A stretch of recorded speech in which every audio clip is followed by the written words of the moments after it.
Yeah, sure. Is this working? Ba, ba, ba.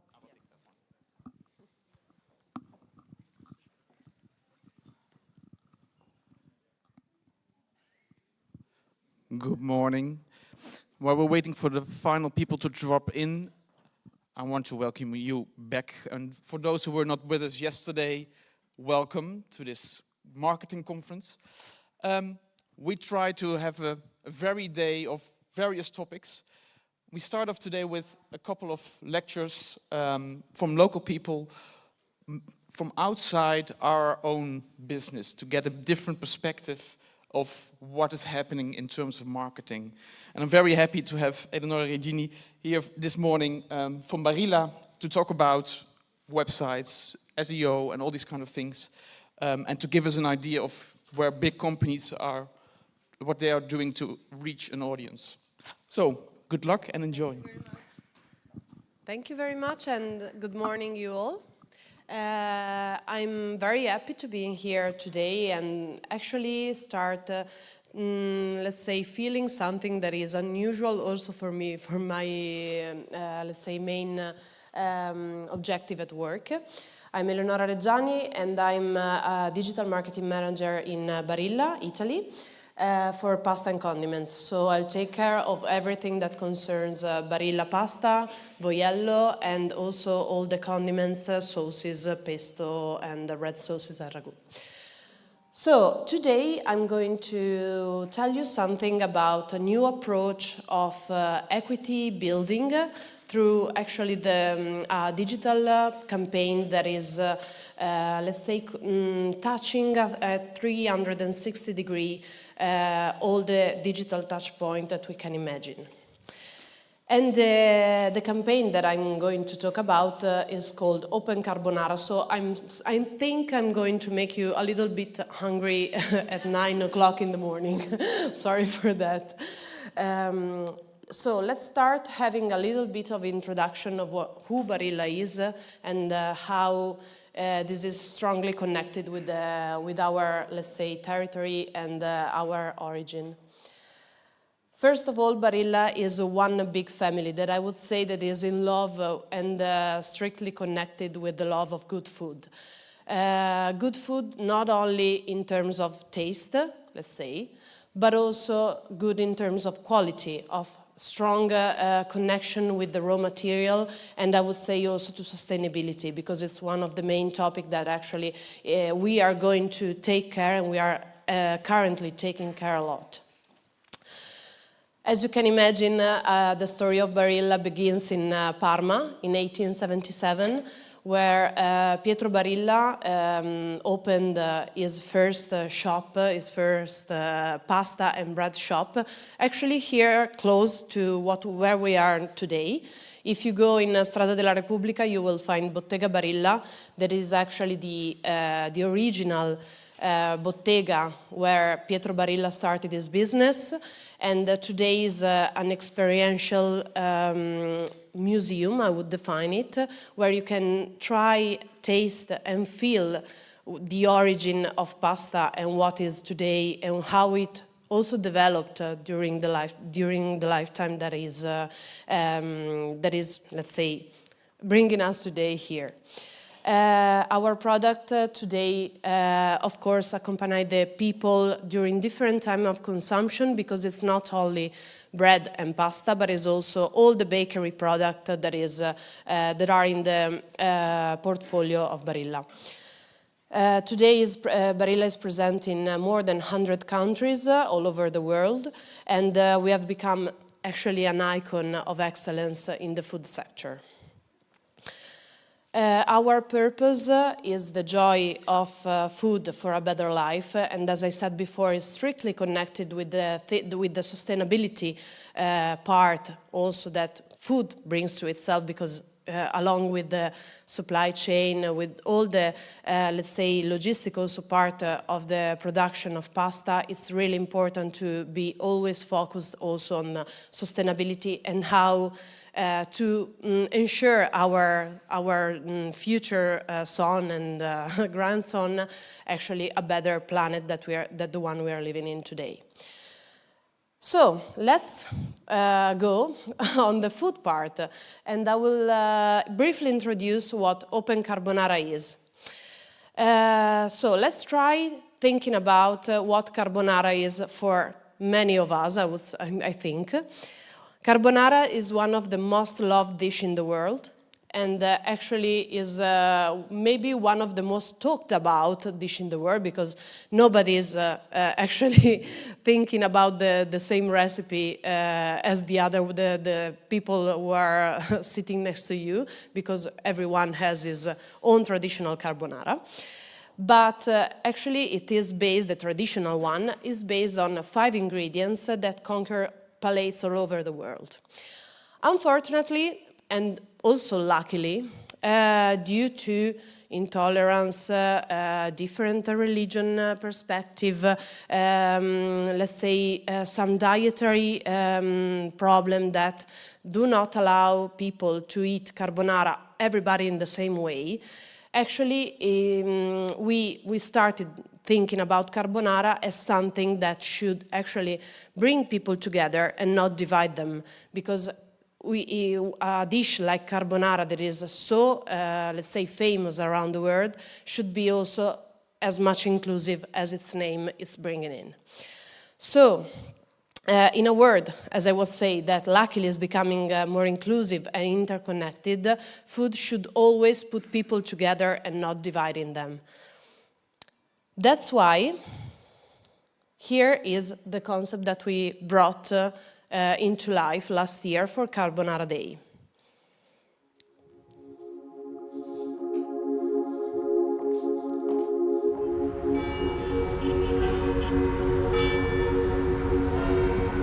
Ciao, corri.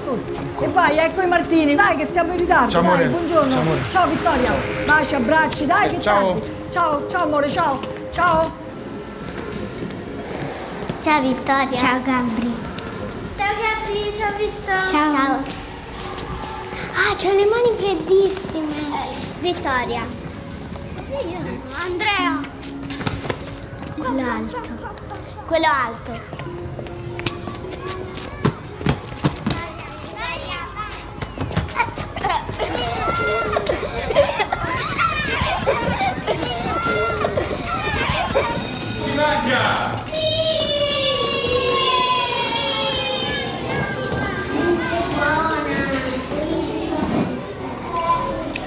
Lì c'è la pasta rossa e lì c'è la pasta bianca.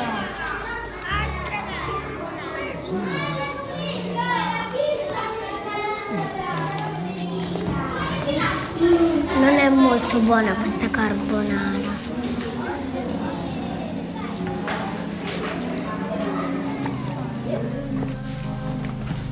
Che c'hai? Niente.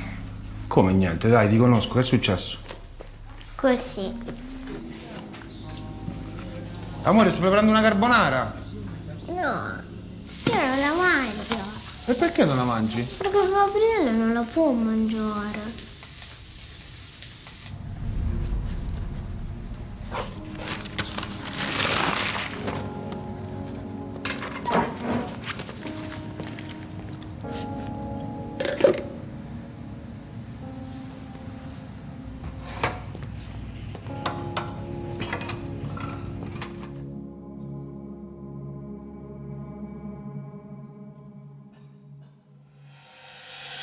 Pensavo di sbucciare un po' di satano rapa per riprendere il pecorino e il parmigiano. Secondo me possiamo anche un po' d'olio. Vai. Olio poco. Su. Ho fatto delle patate lesse e per dare il giallo dell'uovo metterei un po' di zafferano. Sembra uovo? Oh là là. Sembra Perfetto. uovissimo. Ragazzi, siamo, Vai, in piatta. Sembra lei. Sembra lei. A pioggia come facciamo con il pecorino e il parmigiano? Vai, butta. It's actually very, very close. Oh, wow.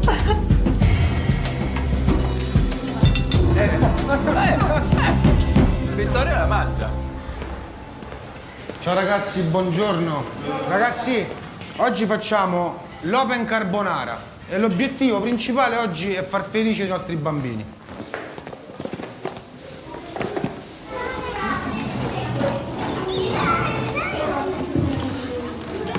questa è col maiale e frantoio. Signora Francesca, ma io questa non la posso mangiare. Tranquillo Gabriele, oggi la puoi mangiare. È buona. È buonissima. Mi sa che l'ha fatta mio papà.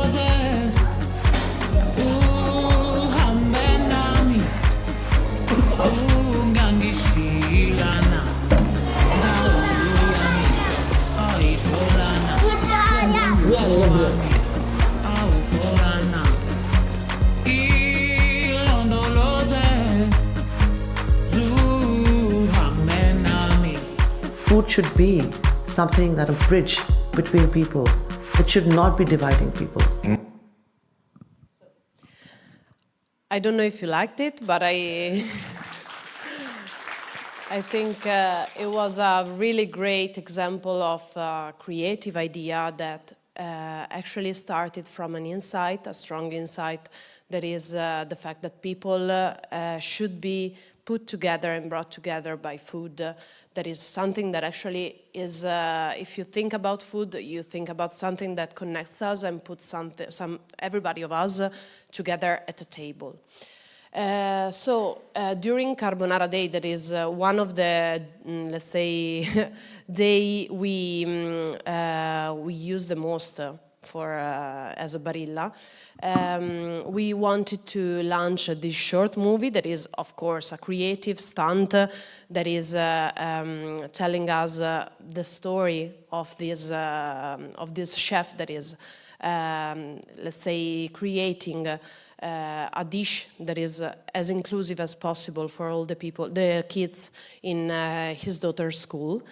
But we actually not only stopped here, because you would say, okay, but what's the digital point behind it?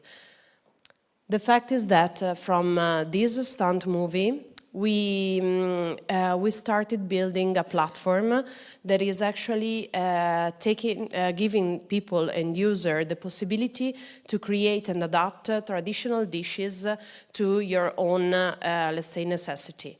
If you can't eat eggs, for example, you can substitute the egg in a defined recipe and, let's say, creating the perfect match between all the ingredients in order to make you, let's say, find the perfect combination of ingredients. And actually, it was a good example of how a campaign starts from, let's say, sorry. I will show you a little bit of the open recipe platform.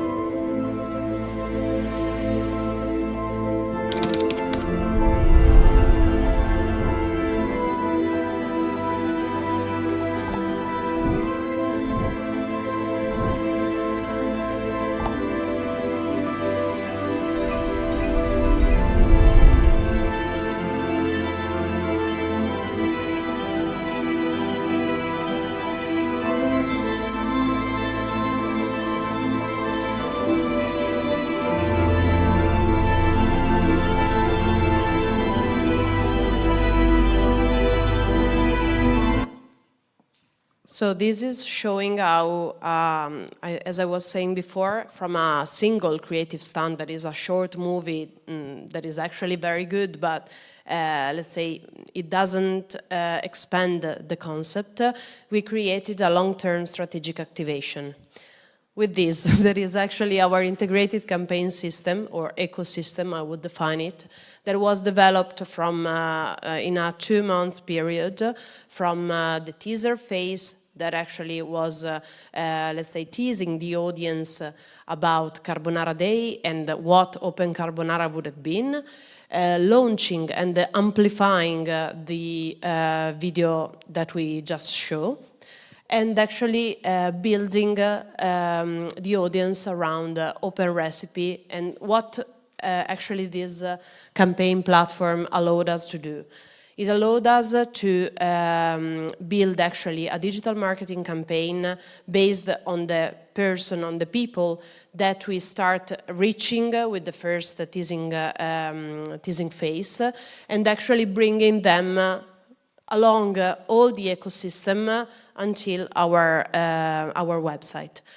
This showed us very good results in terms of visitors on our webpage, and actually helped us also, let's say, increasing our SEO performance, because actually the more you nurture your website with content that is actually useful for people and for the platform to make you, let's say, reaching the best position in the search engine, the better your website and your brand is visible, let's say.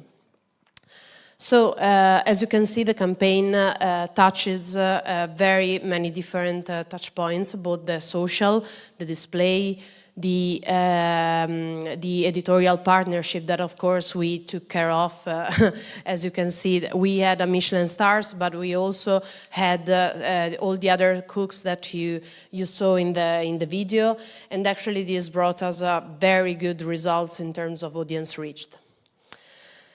So how we, let's say, approached this project, creating a full funnel approach. That means starting from building awareness, so let people know what you're talking about. In this case, it was around Carbonara Day that, let's say, organically has a lot of impact on, for example, on Google search, because you can see that if you have an analysis of Google search during that day, you will see a peak of search around Carbonara Day. So we started using paid media optimized as awareness in the awareness phase from the video, let's say from the video part, and then we'll, let's say, go down on the funnel, on the full funnel approach, going toward the, let's say, the conversation part, and eventually the usage part on our website.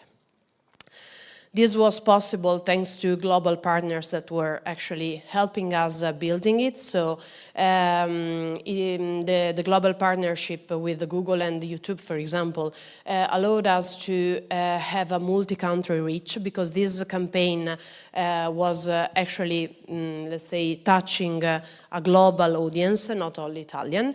An extreme precision in identifying the need-based sub-target, because actually through Google you can actually targeting your audience in a very specific way.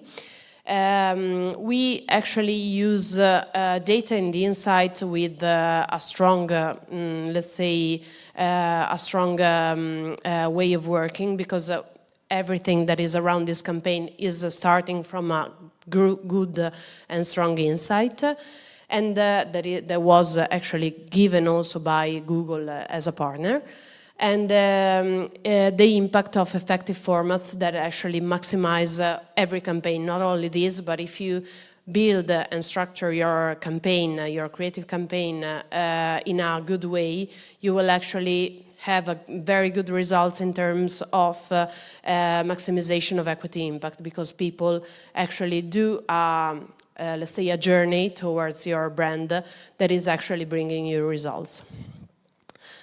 I will give you, in a nutshell, some results. So 211,000 active users across global platform.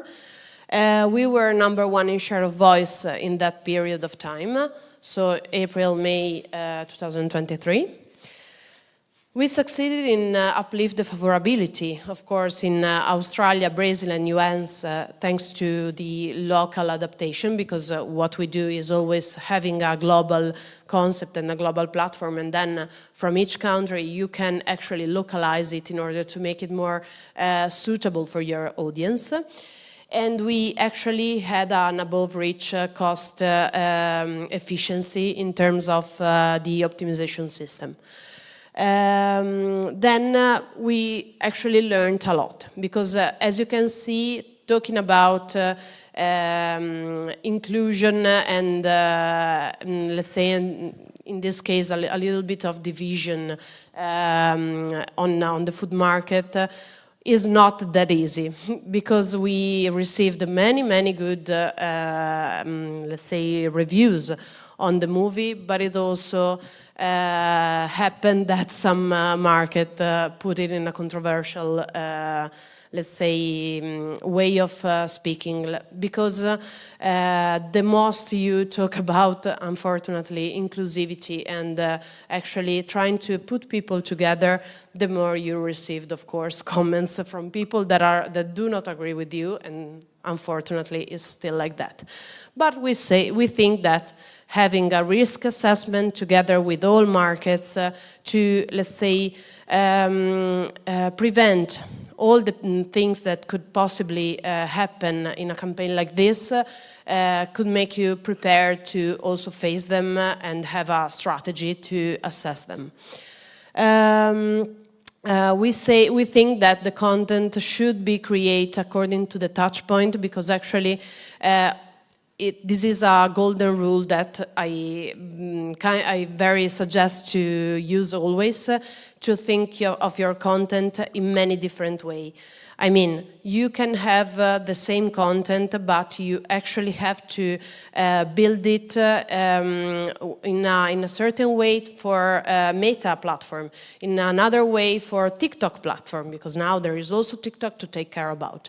And another way for YouTube, because actually you will find a different target audience in those different channels, and you have to be very, very careful in making the content and building the content tailor-made for the specific touch point.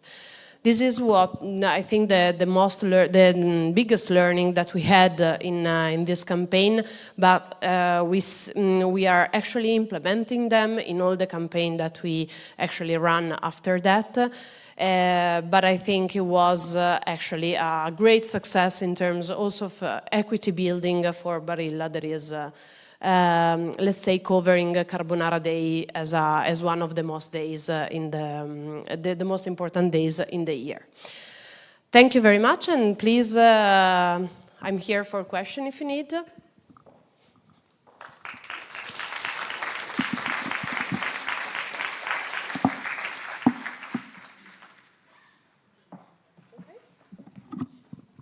Is it working? Yes. Thank you so much for this wonderful presentation. I'm wondering if somebody has any questions about this. Yes. Hello, I'm David Carlin from Berkshire. I don't know, thank you so much for that. That was a fantastic presentation. However, I could not help feeling that obviously Barilla is a very large company. Everything you did there took a very large number of resources, and you're speaking to a room full of much smaller organizations. So if you had to do a campaign for a very small company, if it was your own startup and you just had to start from scratch, do you have any ideas that you would give to people who are just embarking on this journey? Yes, I have. If you are a startup, for example, the thing that I suggest you to, let's say, focus about is, as I was saying before, a strong human insight. Because actually, if you start building a campaign, I mean, in terms of concept, from a strong human insight that is actually important for the audience that you are speaking to, you're sure that you're catching their heart. After that, you come to the technical part. So, of course, you have to know a lot your audience, who you're speaking to. So the first thing that I would do is to have an assessment of who is the people, your target audience, in order to understand how to better, let's say, design your strategy in digital marketing, for example. And then I will start understanding how to reach the specific audience in the digital channel. For example, if you're speaking to, I don't know, people around 35 years old, that has some specific, I don't know, hobbies or interests, you can actually catch them in a specific way on social media, for example. And then you can build your content based on the social media that you're actually working on. So the first thing that I would suggest is to actually precisely assess who you're speaking to, because from that you can start building your digital campaign in the best way possible. But you really have to know who you're speaking to. And of course, this is very important in order to succeed with any digital campaign that you want to build. You're welcome. Both of us at once. Maggie Estes from the Clyburn, how are you? I'd like for you to talk, because we are all smaller organizations, and you talked a little bit about different platforms and how you make content that's very specific to those platforms. Can you talk a little bit more about that and what's important on the different ones? Okay. I don't know if you are a social media user. Yes, yeah. Okay. I think we probably are. Let's try to think if the content that you see on Facebook, on Instagram, and on TikTok from maybe the same company is always the same, or is a little bit adapted. I mean, what I'm saying is that people have different expectation based on the social they're in, and that's why actually I strongly suggest also my team to always think about the content as the touch point that you're actually reasoning it and imagine it on. For example, you can't, it was actually a tendency that there was some years ago, you can't take the TV commercial and put it into Facebook, because actually nobody can see it. Nobody has the attention span to actually cover and have the attention that you have probably on the sofa, on the couch, watching when you watch TV or when you're watching, for example, the newspaper. What I strongly suggest is to make the content as much engaging as possible, determining on the, let's say, based on the touch point you're to. For example, TikTok. TikTok is one of the newest, let's say, social media existing nowadays, but that is actually getting much more audience than it has, for example, just 2 years ago. Everybody's on TikTok now, and actually it's not only a Gen Z social media, but the content that you can find on TikTok is extremely different than the one you can, for example, look on Instagram. And that's why I strongly suggest to turn the content, the same piece of content, but in different way, depending on the channel that you are actually covering. Because on TikTok you would prefer to have, for example, a creator talking about the concept, while on Instagram it can be a little more institutional but still young and fresh, while on Meta you can actually have a little bit more of, let's say, institutional content based on the platform. And the fact that that I was mentioning before about commercial on TV is actually now, let's say, a little, this role is also taken by YouTube, as we saw before. That is still ensuring you to have, let's say, a video communication on, let's say, on the logic that some years ago had the TV. But and the plus that we have with the YouTube, or for example also connected TV like Netflix, like broadcaster channel, is that you can actually know who is watching your ads. And this is an extreme power, is priceless, because actually you can understand if the people that you think, and I was mentioning, as I was mentioning before, if the people that you are talking to is actually interested in your content. So, yeah. Yeah, I think this is a good point to what he made earlier, that all of those things take a lot of time and resources to develop specific content to the specific platforms. Yeah. And so that's why I think this is an interesting conversation for us, because I think we all kind of have to make choices at some point, because we're not going to be able to make specific content to each of the things. And so when there's an ability to adapt it either in format or anything like that, rather than come from a different concept. Yes, but my suggestion here in this case, if you have a limited amount of budget, for example, is to focus on one, let's say, one piece of content and save some budget to push it with media budget. Yeah. Because actually, with media budget, you can target the specific audience you are speaking to. And you can do it with, let's say, one piece of content for each channel. So if I have to choose between many contents in many touch points with zero budget, it doesn't make sense. Let's focus on one piece of content, optimized on the channel that you're delivering it to, with good budget behind it and good targetization. Thank you. Just briefly, Barilla is private or public, and is the family still involved? Yes. And how do you answer to, or do you answer to bad comments? Good question, actually, because in Italy, most of the, let's begin from the first question.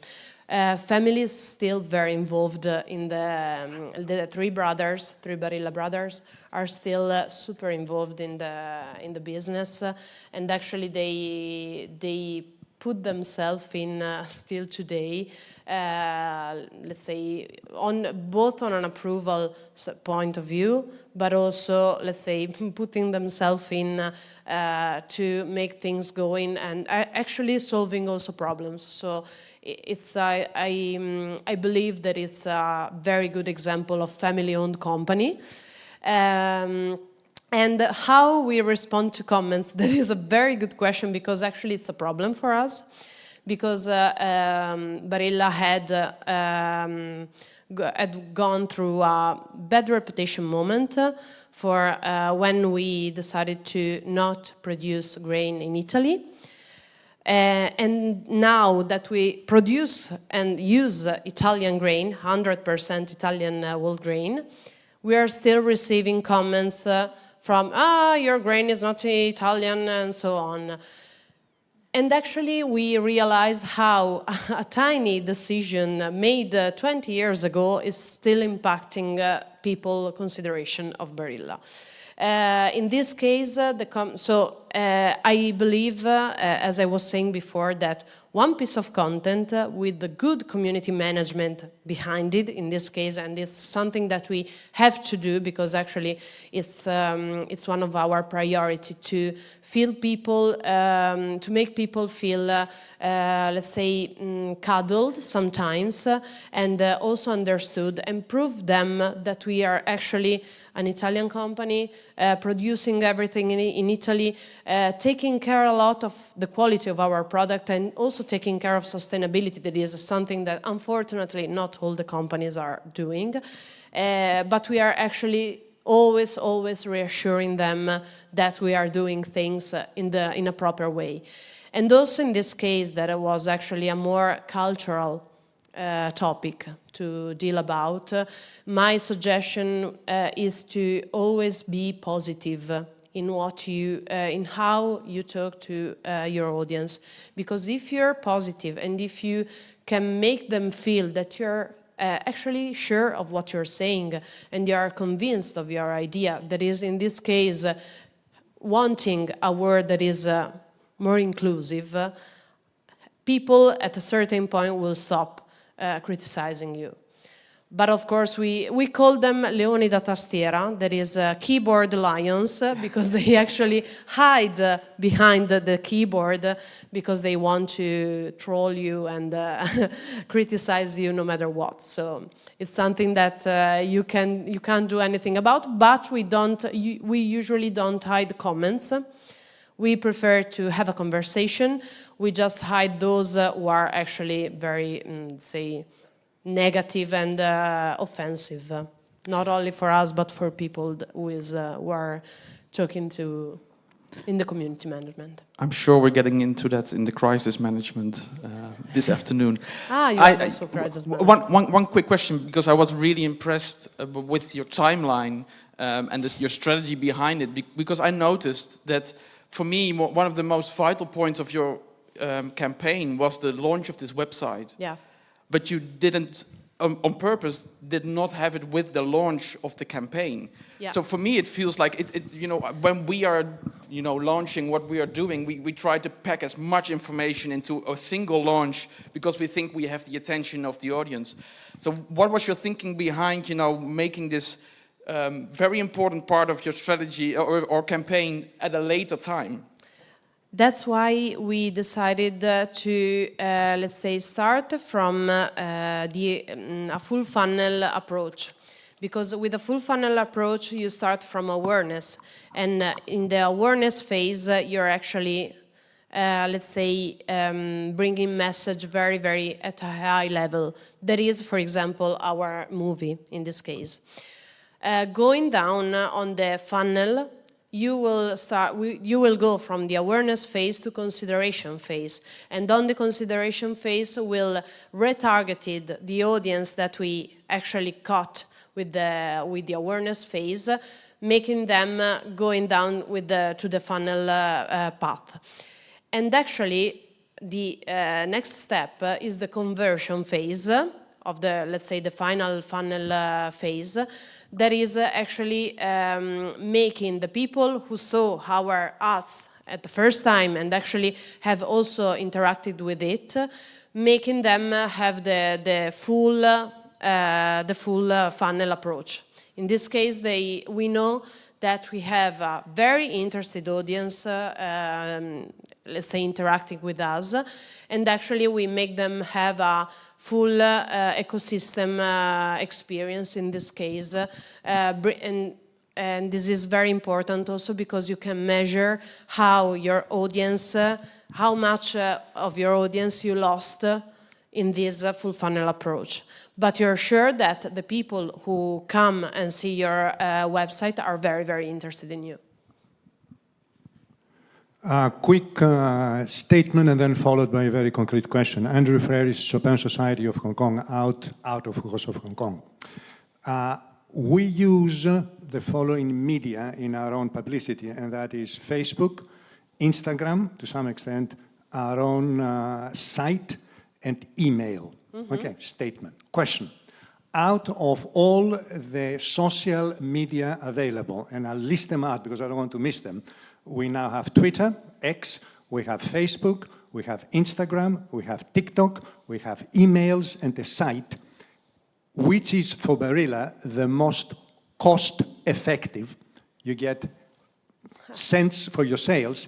And is it true that now Meta is directed to the geriatrics and Instagram is the one for the young generation? No, so I can't say which is the most cost-effective one. Probably the directly email marketing is actually something that if we are still, if we are growing, if you are keep on working on it, can actually bring you a lot of conversion. Because when you send an email, you send it to, let's say, a target audience that you collected during time, and you know that the people who subscribed your database are actually interested in you and in your brand. So I would say that in this case, the first-party data and second-party data are the most cost-effective one, because actually the attention that you can catch with an email that is direct to a specific person is actually one of the most cost-effective one. And let's say the majority of the investment in order to get a good reach of people is on TikTok. On Meta platform. Meta platform is not for all the people. because actually we have to think about Meta and Instagram as one platform. Because when you have a Meta campaign, a media campaign on Meta, you're actually working on a mixed placement. So you deliver to the platform one content, and if you put good media budget on it, the platform understands which is the channel that is performing the best. So actually, you're right saying that the audience on Facebook is getting a little bit higher than compared to the one on Instagram. But actually, for example, I would say that my mom is both on Facebook, both on Instagram, and both on TikTok. Simply, she has different level of attention to the different platform. I don't think it's a matter of people are just there or not there. Everybody is everywhere nowadays. You have to speak the right language based on the channel you're in. Thank you so much. We have to look at the time, so we have to move on to the next topic, otherwise we will be... it's very interesting. Thank you so much. Thank you very much for the question.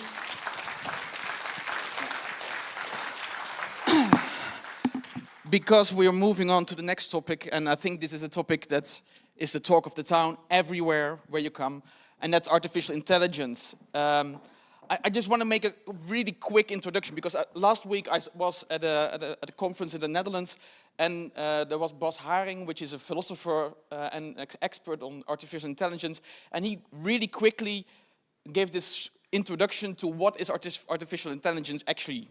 And I think it's really good to know, because sometimes it feels like a black box. And it's actually really simple.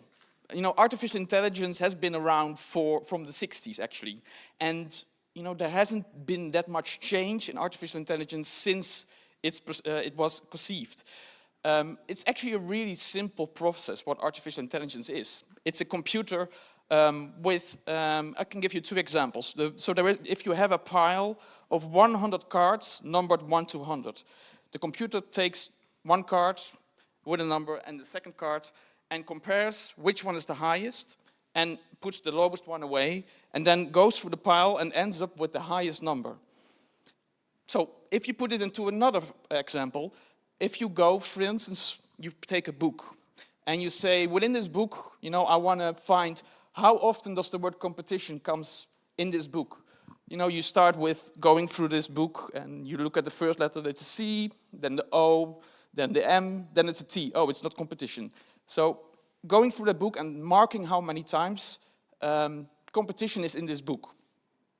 For us, that will take us about a few hours. For a computer, it is going really fast. Currently, we are at the speed rate where the entire Library of Congress, which is about 16 million books, can be read by a computer in the thousandths of a second.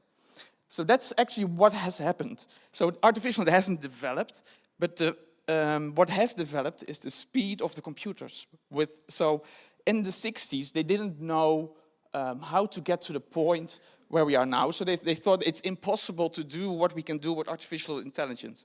But now the computers are so fast and they can do so many calculations in a minute that we can create algorithms for these selection processes. And actually, so they create something based on what they are seeing and what the information that they have. And they can go through it really quickly and answer questions that we put in that. So that's really a simple explanation of what artificial intelligence is. And then it can create content based on what we ask them to do. So that's a quick introduction. Then I would really like to give the floor to Francesco, who's going to tell us more about, you know, what can artificial intelligence do for us in terms of marketing. Yes.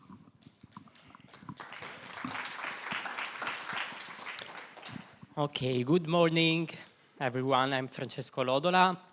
And if Eleonora is outside of our business of music, I'm inside because I am an artist manager. So artificial intelligence is a part of our work because we have to communicate what artists do and what are the artist messages.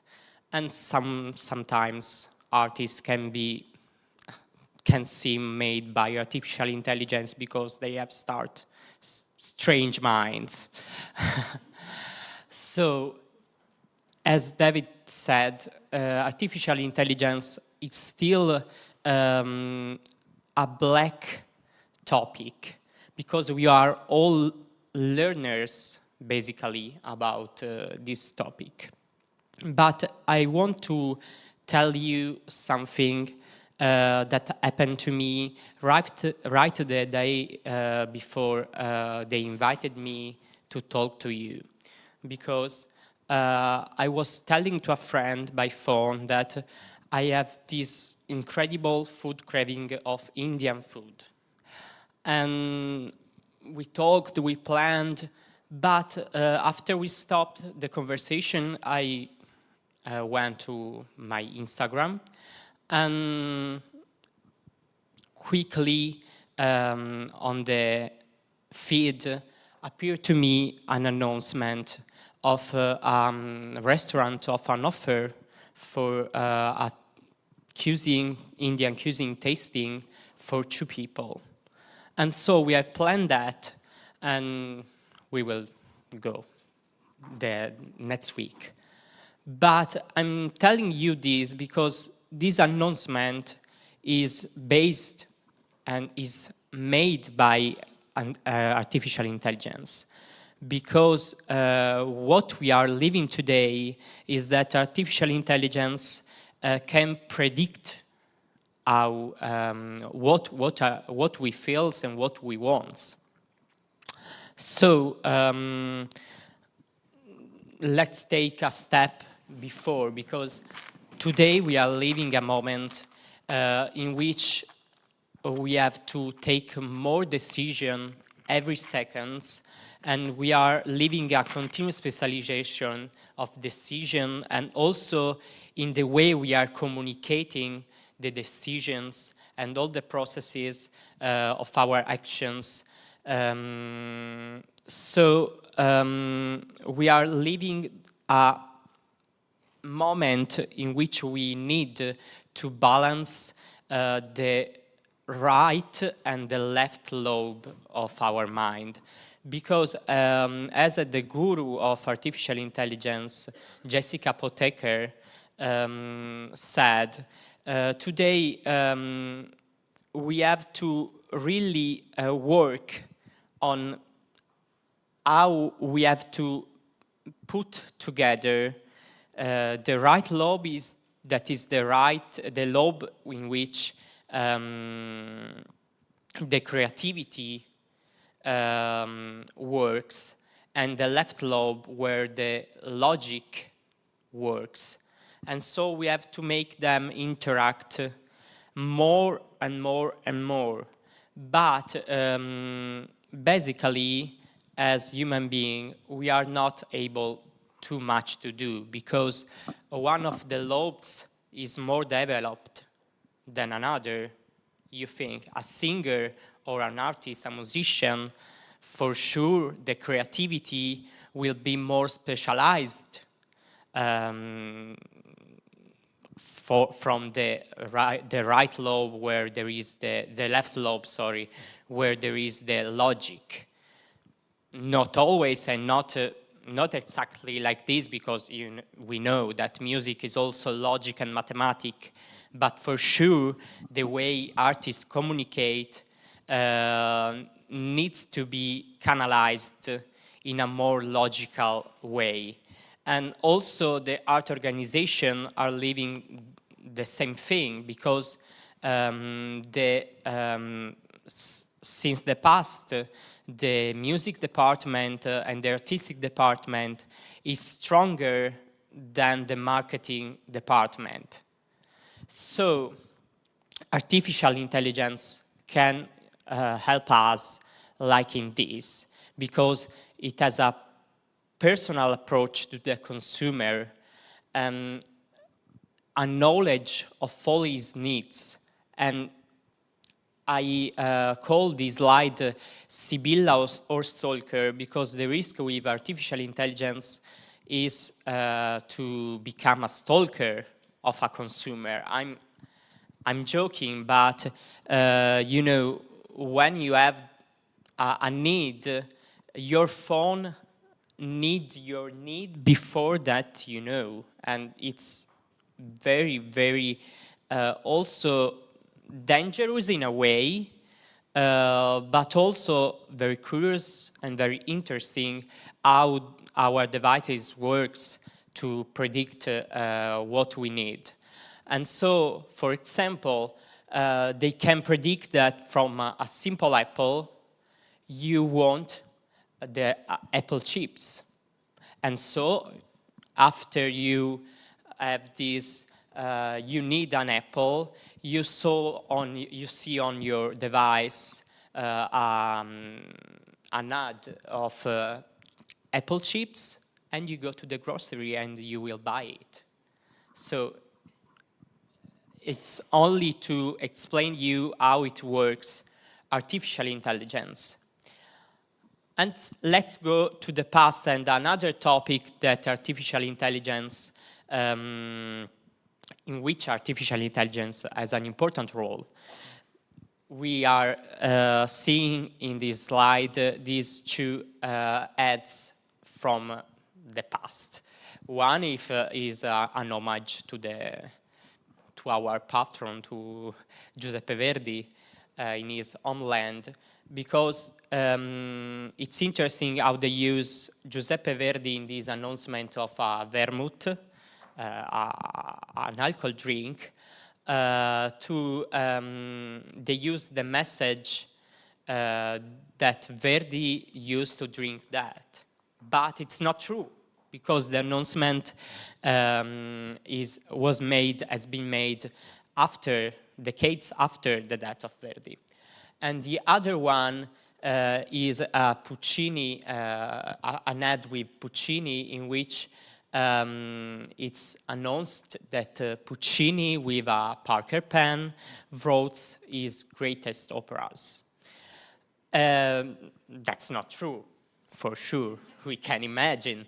But you know, the message of that ad was that if you want to be Puccini, you have to use the Parker pen. And it's interesting because the role of testimonial is an important subject of the artificial intelligence also, because we are experiencing also in this topic a very change, a real change, because, you know, maybe in that time, not everyone was passionate about music, and not everyone had the desire to be Puccini. Maybe they were passionate for literature, and maybe they wanted to be Flaubert or someone else. And so today, what we are living is that the message is going before and before the testimonial. In this example is a campaign by Dior, in which you can see all the testimonials of the Dior campaigns in 2023. You can see different testimonials of different ages, different nationalities, and also different backgrounds and works and jobs. You can see actresses, you can see models, you can see singers, you can see influencers. But it's interesting because it's not the testimonial that is important. It's important the message that is delivering Dior. Dior is saying that he's speaking to everyone. And so also these ads by Loewe is very interesting because you can see two different actors of two different generations portrayed in daily life, but with beautiful clothes and beautiful stuffs, these the photos of Josh O'Connor on his relaxed moment, And if you want these clothes because they are beautiful, okay, but they are portrayed in daily life. The iconic Maggie Smith is portrayed in front of a door, and Josh O'Connor laying on his sofa and watching TV and relaxing. So the message is that Lowe is delivering is that you can be that, and you can be iconic or Maggie Smith if you identify in Maggie Smith, or iconic as Josh O'Connor if you are of that generation and you identify in this kind of people. And if it's not made by artificial intelligence, it's a common ad purpose, but the research between, for sure, has been made by artificial intelligence, because artificial intelligence can identify all the search rankings, all the audiences marks that a company has. So we have to look to our business and how to implement artificial intelligence in our world, because we work with different material and different organization, and also we are, yes, okay, we passed the pandemic, but we are living an age of challenges also in our music business, because during the pandemic, the research shows that the audience started to don't go to the theater and to enjoy concerts at home. And so we are living also a challenge moment in which we have to communicate and to find the right way to communicate music to the audience and to build a new audience of our time. And what Aubrey Bergauer, I don't know if you know her, but she was the California Symphony Orchestra marketing manager, and she created the Symphony X. That was an experiment in which she used the artificial intelligence for the first time in the organization of a symphony orchestra management line, front line. And she made a lot of research about the problems of symphony orchestras organization and how to implement the instrument of artificial intelligence to help the organizations to be on the to be in time, to be futuristic, to get a look to the future. And she observed that the problem is not the programming. And I'm telling you this because sometimes it happens that a symphony orchestra thinks that if you want a younger audience, you have to play Harry Potter live movies with orchestra, or soundtracks, or crossover concerts. She observed that, yes, it works, but the audience that goes to these concerts, they don't go to the other concerts of a season, and they are not interested in other concerts, because the problem is not the programs of the concerts, it's the way these concerts are communicated to people. So we have to concentrate more on people and not on art.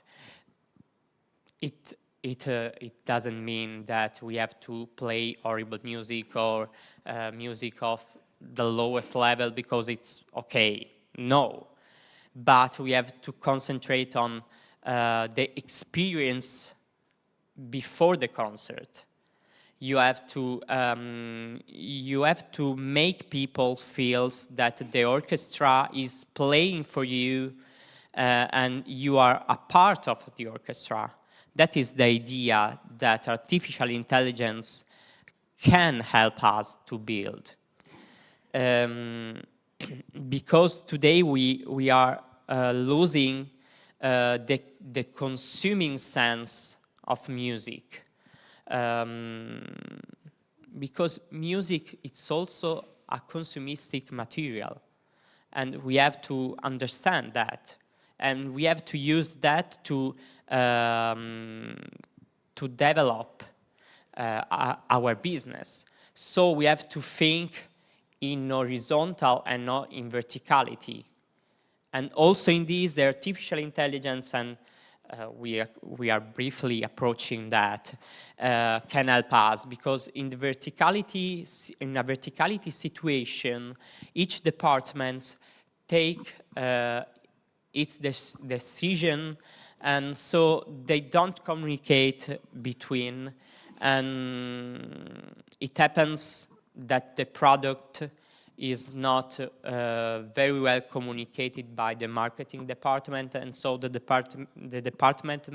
marketing department is not communicating with the sales department, and so it's a process of each one of the departments do his job and okay, but it's not the way we are trying and we must to experience today. We have to work all in a front line and to make everything very, very horizontal and to take in consideration the customer needs and the community needs that are two parallel lines, but also very different, because we have to talk also about inclusivity and to communicate the inclusivity of an orchestra. And so it's not a problem of program. So what are the devices that can be the examples for us? I think that the best example is Spotify. Yes, Spotify is not a music organization that projects and sells live concerts, but is making an interesting journey into the artificial intelligence, and it's working because it's the most important software and infrastructure that use artificial intelligence. So the three lines in which Spotify is working are the segmentation, the targeting, and the positioning, and it's making all these three parts speaking together through the artificial intelligence, and is making that tracking the habits and the tendencies of the users, because the most important topic is to make user experience enjoyable and personalized. You know, when you open your phone in the morning, when you go to running or to go to a dog walk, you open your phone and your playlist on Spotify show exactly you want to hear that morning. It seems that it can also predict your humor, your feelings, and yes, it's not doing that because it can be very scary, but it knows perfectly what you are passionate about and what are the artists you want to listen. and also it's interesting because Spotify is making connected artists and the listeners, because they are working on the same level, and artists can be very they know exactly what they are their position in the Spotify top list, in the Spotify playlist, and in which genre they are put by Spotify. Also Spotify worked on the on two level of support for the user and on two options for the users to make also the experience a pay experience, because they don't live by air, they need. And so the users can enjoy a trial, and then they can make a subscription that can be paid per month, or a premium service that is basically yearly. And thanks to all this implementation, also the implementation in the recent years of podcasts and Spotify ranked all the podcast organizations, and it ranks to the second place of the podcasters list. And thanks to all this implementation, thanks to all the interaction, because the artificial intelligence is working also by through the podcast, because if you you are passionate about podcast on crimes, on politics, on fashion, on something else, the Spotify artificial intelligence use can identify what is the music that is well combined with these kinds of podcast. And so also it develops with artificial intelligence different ads with the same graphic, because it's the same graphic, but they are different artists for different targets and different messages. So these ads can appear everywhere and can reach everyone, because maybe you don't like Ed Sheeran, but you like Lady Gaga or the other artist. So, and one of the instrument that Spotify is using is the Econest, that was a platform that born before Spotify, and Spotify acquired it in 2014. And the Econest is very interesting because it connected big brands, and it works on the editorial aspects, but also it interacts all the aspects of the music services. And thanks to Econest, Spotify is now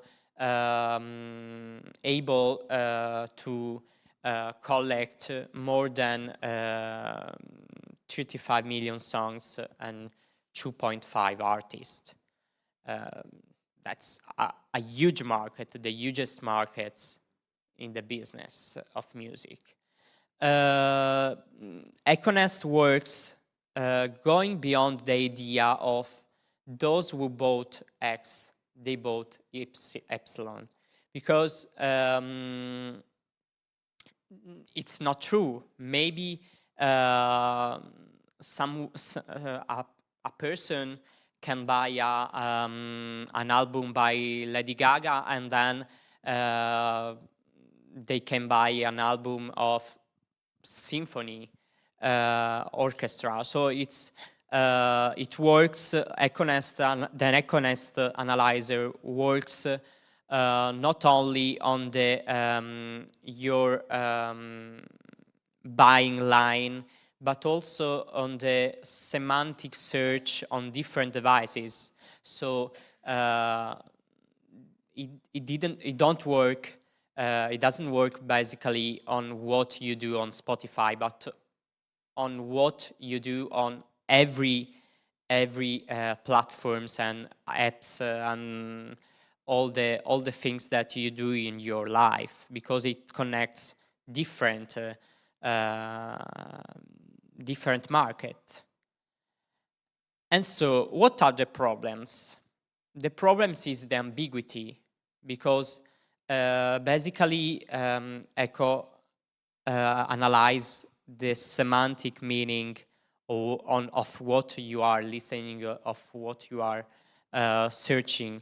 So there can be a musical and cultural mismatch, because maybe if an artist performs a song or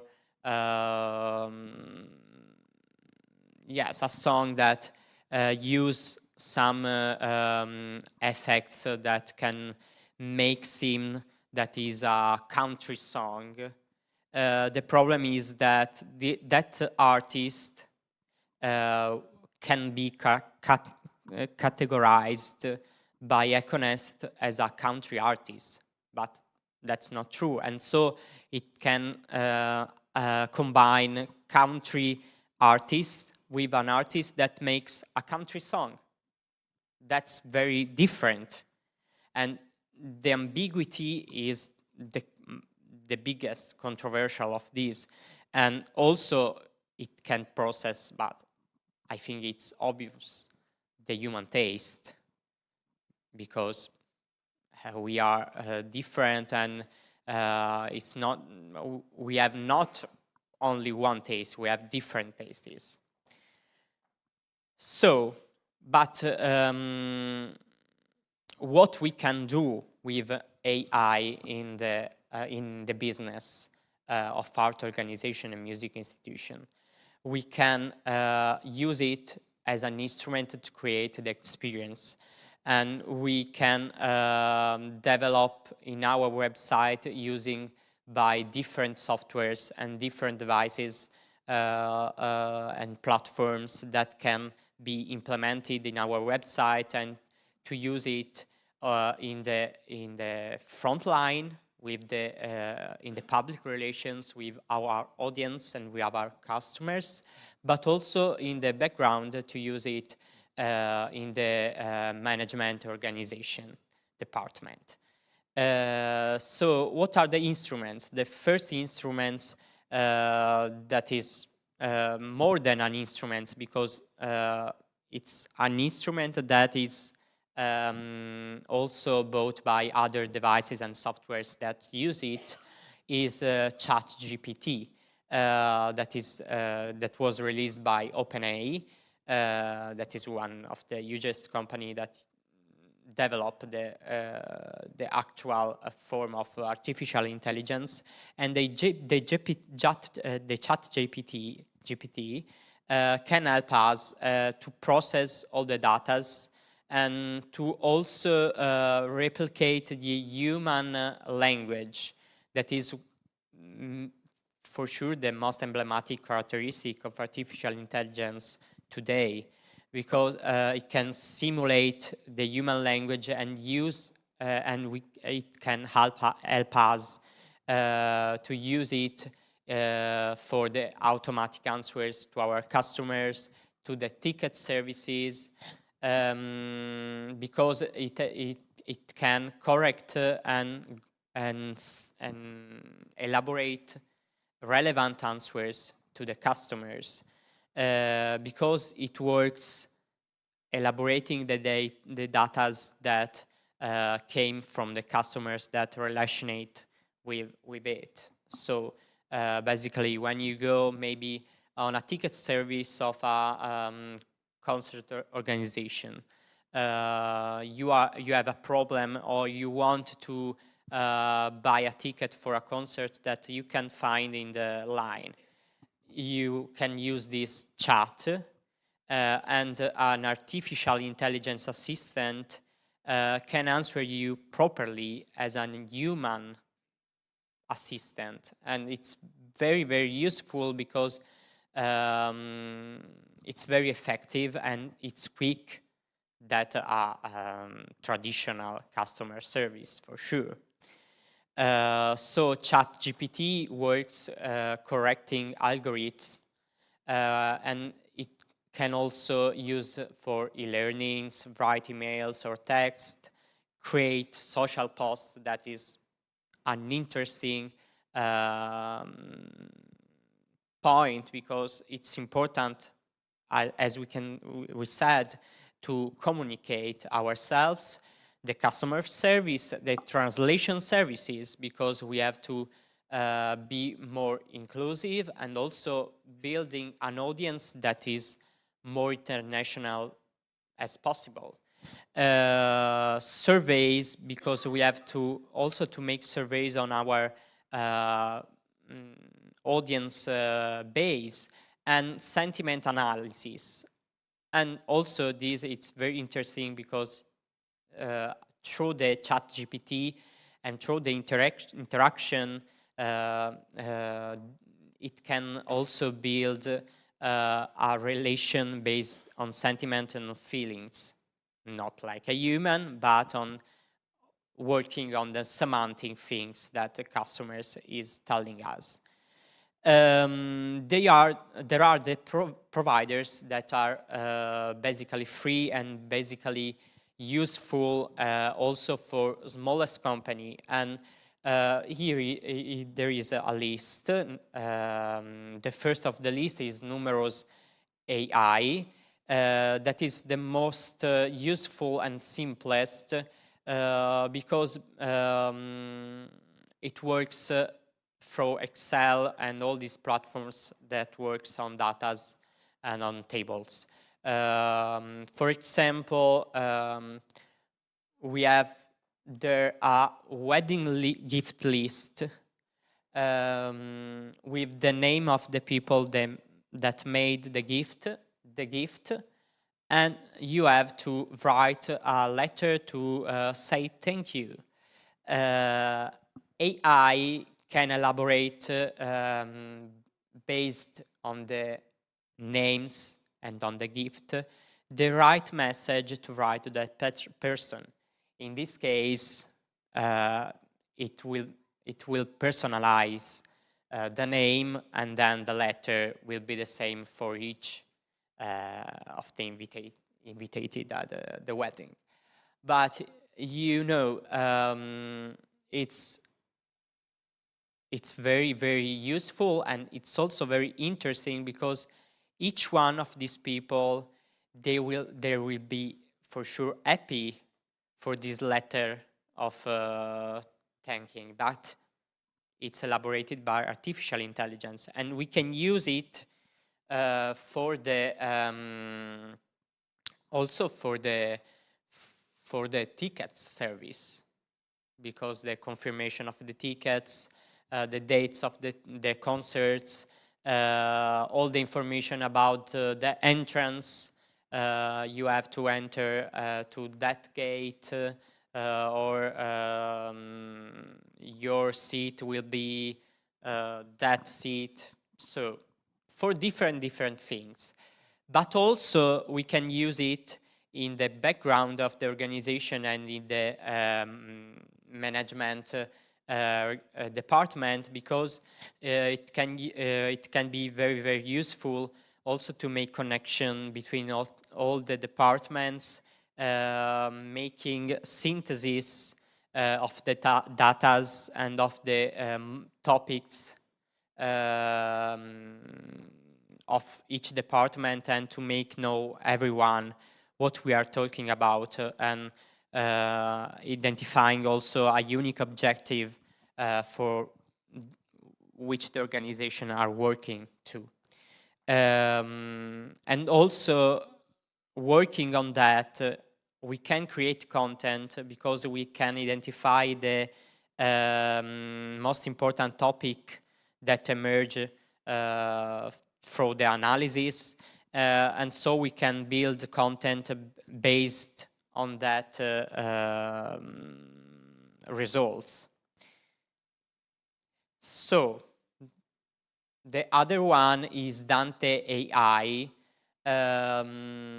That is maybe a step going, because it makes a connection with 6,000 of different applications, so a huge amount of applications that can work together for a unique result.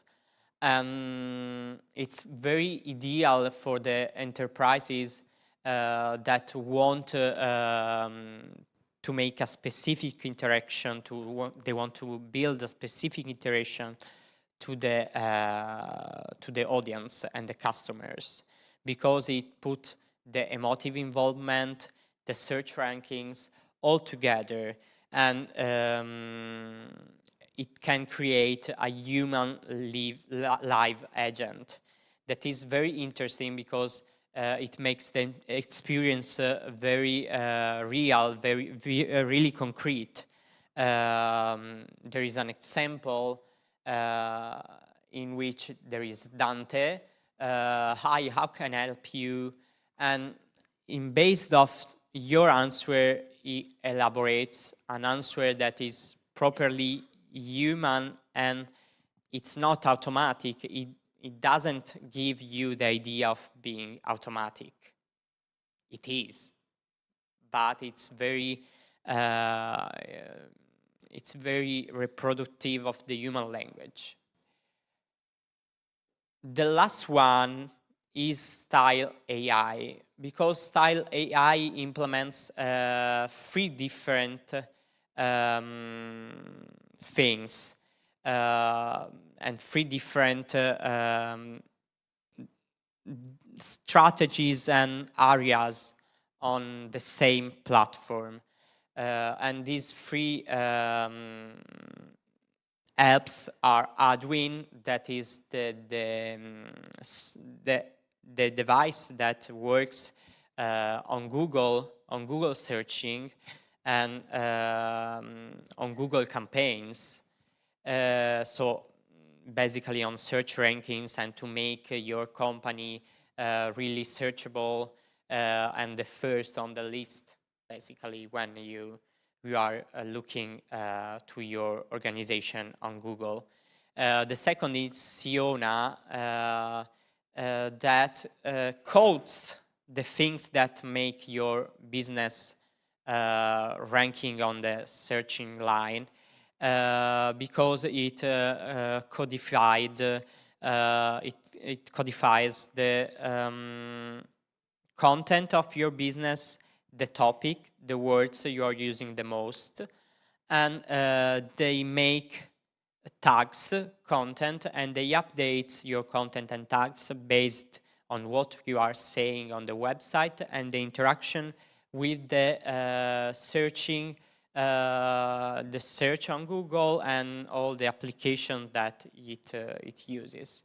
And the last one, that is the most creative, is Crafta, that is the instant website builder, in which you can input which is your interest, and it builds automatically a website for you and for all your needs.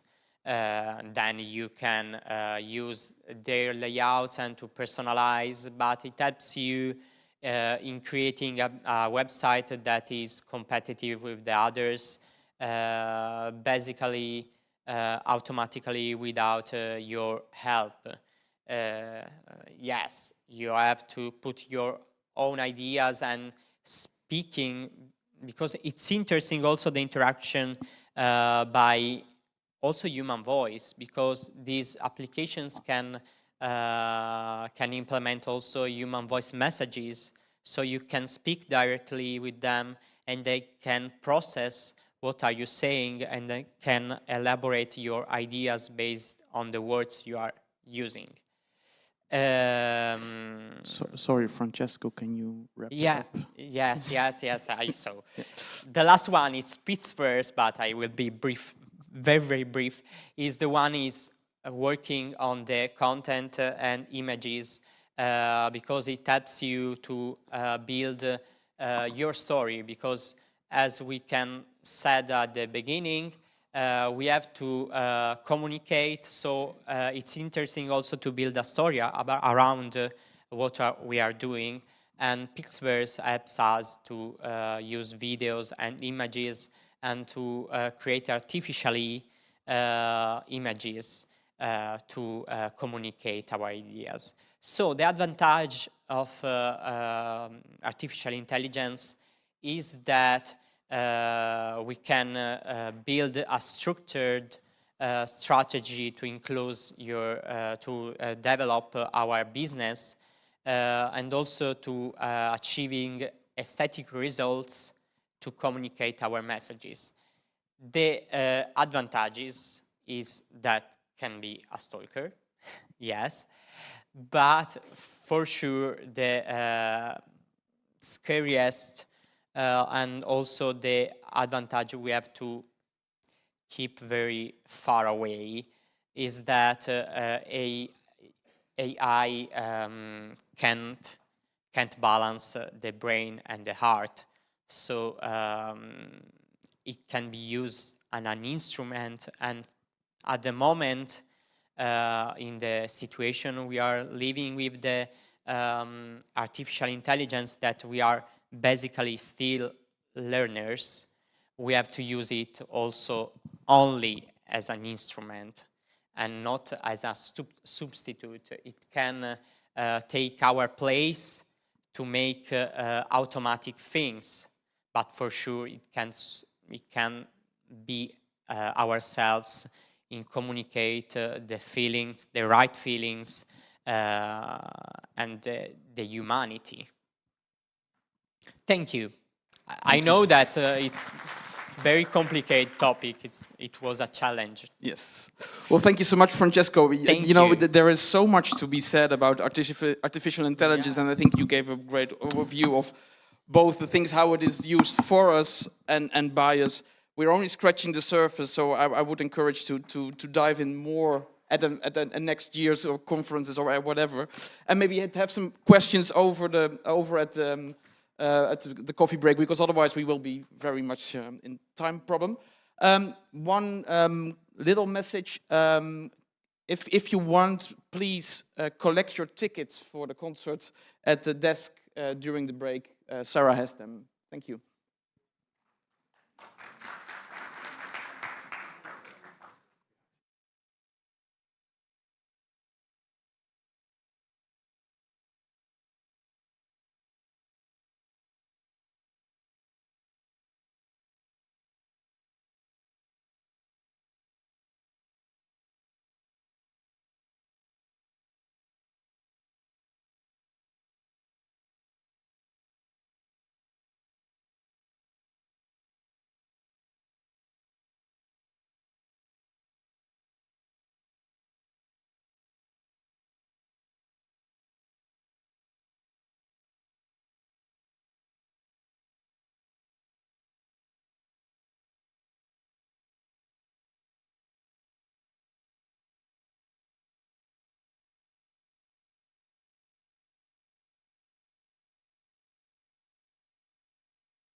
If you take your seats, please.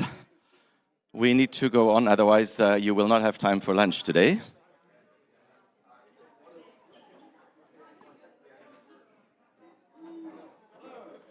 I would like to make a quick housekeeping announcement for this afternoon. For those of you who have not picked up your concert tickets for tonight, please do so at our reception desk. The concert is outdoors in the old town. It's a very beautiful piazza, and it will be a very nice atmosphere. The temperature is good, and there is no rain forecast, so it should be a very pleasant experience.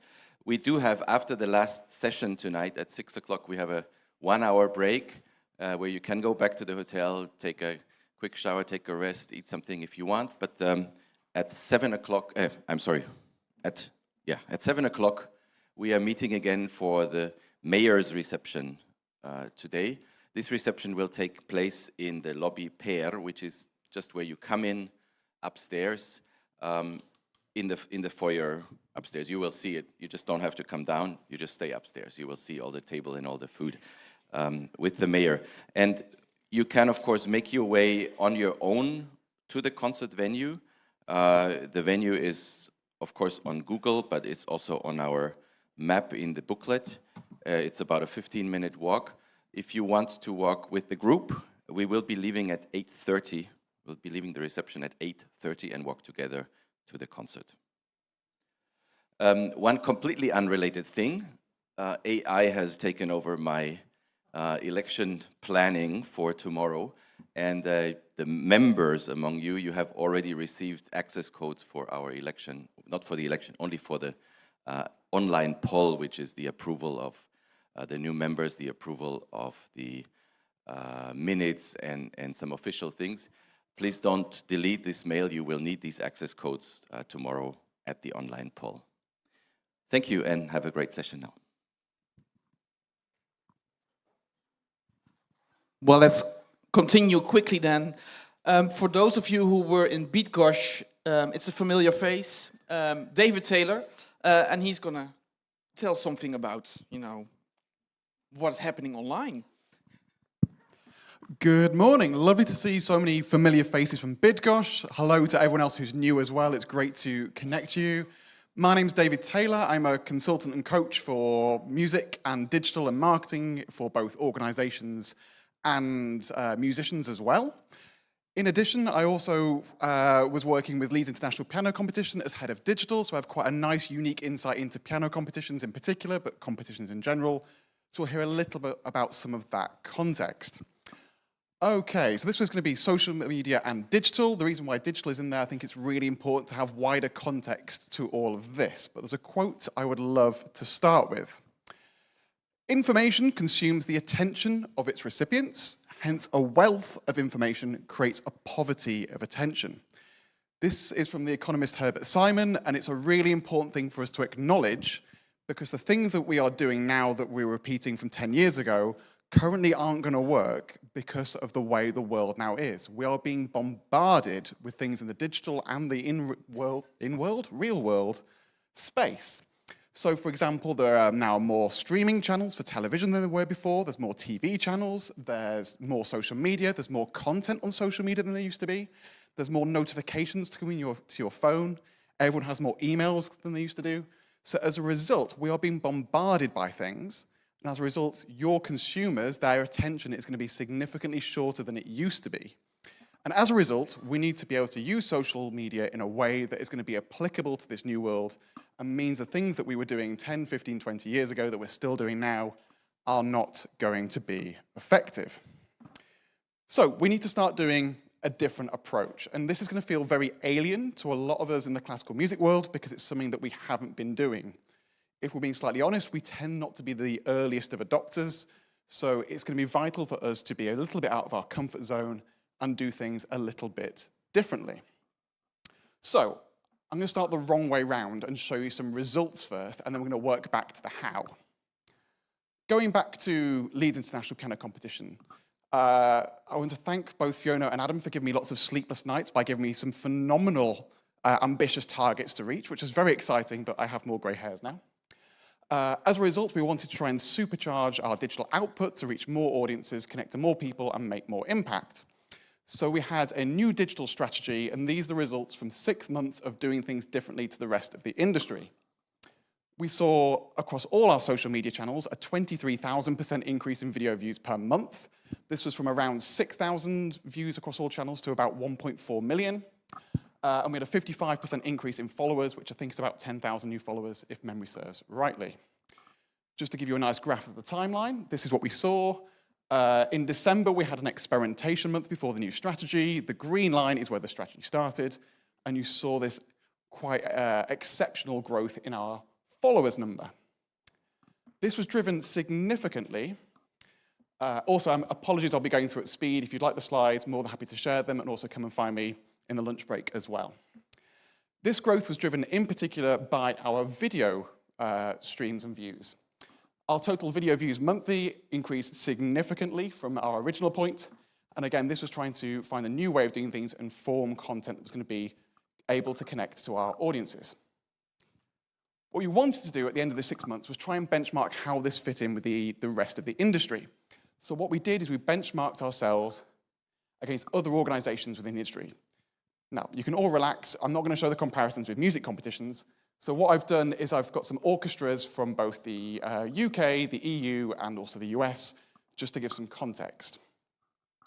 So average number of video views per video on Facebook over a 3-month period at the end of our 6 months, we found that we were significantly outperforming the majority, or basically all organizations, by quite a lot.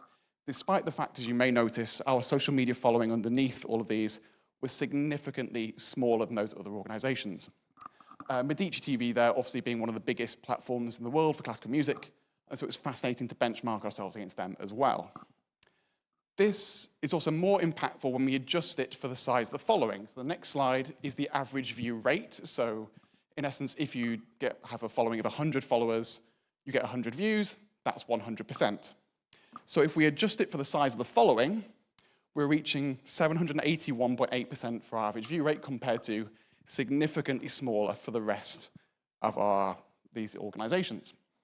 So that's the sort of the results and the why we should do things differently. We're now going to move on to the slightly groundbreaking, revolutionary way that we did this. Totally different to the rest of the industry, which was that we made some content that people might like to consume. And we did it over and over again for 6 months. I know this is a slightly cheeky way of putting it, but a lot of the things that we see online in our industry is us telling our audience what we want to tell them and not actually making content that could be something of interest or of value to them. We switched to an audience-focused approach. Many of the organizations I speak to, usually orchestras, they tend to use their social media posts to say what they want to say rather than try and reverse engineer what the audience could be interested in. In particular, it's quite ineffective when it's what our board want to tell our audience. Our board members think we should post this. They're always the worst by a long way. If you take away one thing from this talk, is that your sole aim, both on social media but also in the real world, is to build relationships with your audience. It's not to gain views, it's not to sell tickets, it's not to convert to donors, it's to build relationships. If you're able to do this, the next steps are phenomenal. So, moving forwards, speaking of this audience-focused approach, no one in their right mind in the world wants to see adverts. I think it's safe to say that no one in this room turns on their television just to watch the ad break and then turns it off again at the end. These are the most boring things. And yet, in the classical music industry, we use our social media followings almost exclusively to post things that are quantified as adverts, even if they're not boosted posts. So as an example, this is a random one. San Francisco Symphony this year posting about their new season should be the most exciting thing possible. They have a huge following, huge reputation, and despite having 188,000 followers on Instagram, they gained only 105 likes, and it's a 0.05% engagement rate, which is not very good. They are not alone in this. This just happened to be a random example. Speaking of, moving forwards on to more orchestras, exactly the same scenario. Here we have them posting constantly about concerts. Please come buy tickets. Here's a thing. Do our stuff. Buy a ticket. And we can see with data in real time that this approach doesn't work. And yet we exclusively continue to do this going forwards. It ignores the most important part of social media. Cheesy phrase, but social media is media that is social. Anything that you can do to lean into the social aspects going forward as an overall trend is always going to be more effective than things that aren't. And this means that you're able to survive when there are algorithm changes, the different platforms. This mentality and overriding ethos is significantly more effective. So just to break that down into something a little bit more practical and tangible, I have 4 A's of content. These are attention, affinity, authority, and action. Attention, I don't want to use the phrase clickbait, but that kind of gives you a vibe what it would be. The things that are going to be the most attention-grabbing. Affinity, types of posts that build loyalty or a way of communicating that has a stronger interaction. Authority is demonstrating that you are good in what you do. And action is like, click here, buy now, subscribe, donate, those sorts of things. Action is by far the hardest thing to convert. These are the posts that will always struggle for engagement because they're sending people away from social media and people don't open an app to deliberately then leave an app. Despite that, that is pretty much exclusively what we as an industry do. Those examples we just saw, buy ticket, do thing, click here, all those sort of posts. We ignore creating content that falls into the other 3 categories. Now, historically, this shouldn't have been an issue. However, it is an issue for us now. Posting what I would term bad content has consequences. The reason we see large multinational, multi-million-pound organizations and orchestras have low engagement is because of these consequences. If you create a piece of content that isn't going to be engaged by someone, the social media platforms know that they haven't clicked on it, and they know that they've scrolled past it in a really fast time. They know the speed at which they move away from posts. And as a result, they will penalize you as a platform or as a channel because, in essence, you're showing stuff that isn't interesting to that person. And going forward, they show your content to them less. This makes sense when you have the opposite interaction of when you make a new friend on Facebook, you have a new follower, you like a new page, and for the next week, you're bombarded with posts from that person as they try to work out whether they're the love of your life or that weirdo from school you're trying to avoid from 20 years ago. So this now means that when we've been posting content that's continually going to be poor engaging, it means that then we do have something important to say, it's going to be shown to fewer people because the platforms are disincentivized to show it to them. So going back to it, if we relentlessly post action posts, it means that they're going to be significantly more ineffective, and that's going to grow and grow as we go along as fewer and fewer people engage with it. And that's why we see only 100 likes from 188,000 followers for San Francisco Symphony. Now, moving back to the Leeds competition, I'm going to go through a little bit of an examination because I think there's some really interesting challenges that are universal to people here, and it might be of interest to see sort of behind the scenes a little bit. Some challenges that the competition faced. There's big back gaps between competitions. Orchestras have like a week between a concert. 3 years is quite a long time to try and maintain a connection. There is relatively limited activity between competitions. There's recitals, there's education work, but again, not the same of like twice a week concerts. There's limited resources, particularly out of competition time, staffing, all these different things. There's not sort of, I've yet to discover an arts organization with like, oh, we have too much money. Never a thing. Historically, because of that idea of resources, hadn't previously owned their audience in the same way. A lot of it was outsourced to other organizations, and there was not a strategy to really sort of connect and draw their audience back over to their channels. And not a criticism, but like everyone else in the industry had relied on action content. As a result, there was relatively low engagement. So there's also lots of opportunities, and this is potentially similar to yourselves. They owned their archive, which was a huge luxury. All of a sudden, there was this phenomenal batch of content that was incredible, high quality, wonderful playing, and with people that our audience were interested in. The audience was very knowledgeable, and it was very loyal. It was amazing to see people who were 20, 30 years ago had come to the competition as an audience member and were still interested. And interestingly, there was room to experiment. This 3-year window and the lack of need to sell tickets quickly meant we could, for 6 months, rely on those 3 other types of content and not do action content. And that is the thing that really pushed our things forwards. So I'm going to show one example of one of the cornerstones of this piece of content, and these were scrolling score videos that we used to create 60 to 90-second video clips with the aim of being attention content.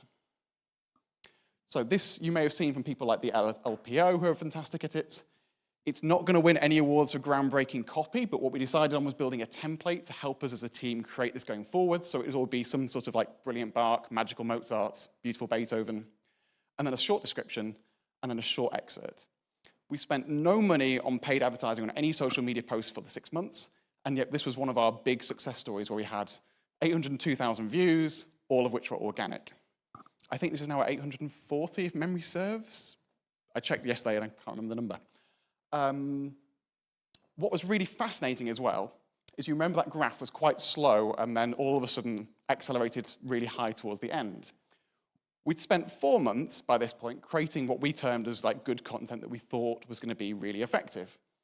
And when this video came out in May, in month 5, all of a sudden, the people who are our new audience were being shown the previous content from 2-3 months ago, and they were being engaged with. So all of a sudden we got historic views because our back catalogue of posts on social media was high quality content.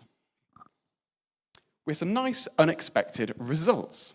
Number 1, connecting with forgotten audiences. There were people going, oh, I came to this in the 70s, this is marvelous. And these people who'd not been for, that's 50 years ago, that's slightly terrifying now. We were able to identify strong connections. My favorite story that came out of this isn't one that is a giant vanity metric. It's one individual who, off the back of one of those scrolling score videos, said, this performance was the last thing that I watched with my father before he died. It's really special for you that you've shared this. And as a result, we then shared the entire performance off the back of it. So that's one example. We've got to demonstrate our ethos going forwards. Able to reach new applicants. All of a sudden, we had a bigger following, which meant we could connect to more people. Some of those people who were watching the Leeds competition back in the 70s are now old and rich. So that's opening up potential connecting donors and building a surprise new audience. This, I think, was June, those stats, and I think at that point, all of a sudden, Mexico was the 4th largest audience on Facebook, which is a new international audience that we weren't quite expecting.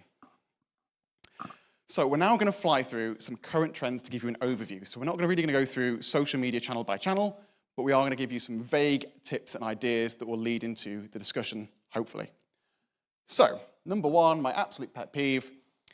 Most social media content is being consumed on mobile phone devices. They are all portrait or vertical devices. Therefore, it is vital to create content that is vertical. Your marketing teams would not do a landscape poster on a bus stop because that's a vertical place. They would never get this wrong. That would be ridiculous. So it makes sense that you wouldn't then on Instagram go and do lots and lots of horizontal content. I have basically a whole archive of these. It drives me nuts. Also, some general trends that we can go through and discuss. Number 1, short-form video is exceptionally popular on social media, both in terms of what the audience want, but also from the platforms and how they push it out to their audience. This is in response to TikTok, and you've seen that with Instagram Reels, Facebook Reels, YouTube Shorts, etc. Non-hierarchical content works really well on social media. Basically, the people who are your artistic directors and chief executives might not be the most powerful voices on those platforms. The Royal Opera House in the UK is phenomenal at this. Lots of their content is from their ushers, the behind-the-scenes staff, people with great costumes. As we heard earlier today about people who are creator influencers on TikTok, they work really well. Content needs to fit the platform that is being posted on. As we heard earlier as well, that sort of television content doesn't really work on social media. They're very different things. The pacing needs to be different. In the same way that radio is different to television is different to social media. It is vital that we bring value to people in social media posts in order to get them to care and to engage and interact with it. And it has to be interesting to them. I think there is a big disconnect between what we think is interesting, what we think our audience might be interested in, and what our audience are actually interested in. This definitely comes in interview content when it all of a sudden goes like, oh, we're now going to talk about our charitable mission. And realistically, people don't go on social media for that type of content. Also, if you're doing any form of content, it needs to start with some form of a hook, especially in video, but also does work in the written format as well. If your videos start with like 5 seconds of a logo reveal, you have lost your audience instantly.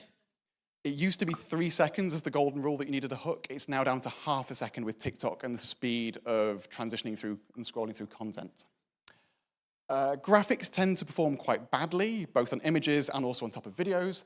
This is actually good news because it means that you don't have to make them. You can just put photos up instead and they will perform better. And this is from A/B testing with multiple organizations across multiple countries.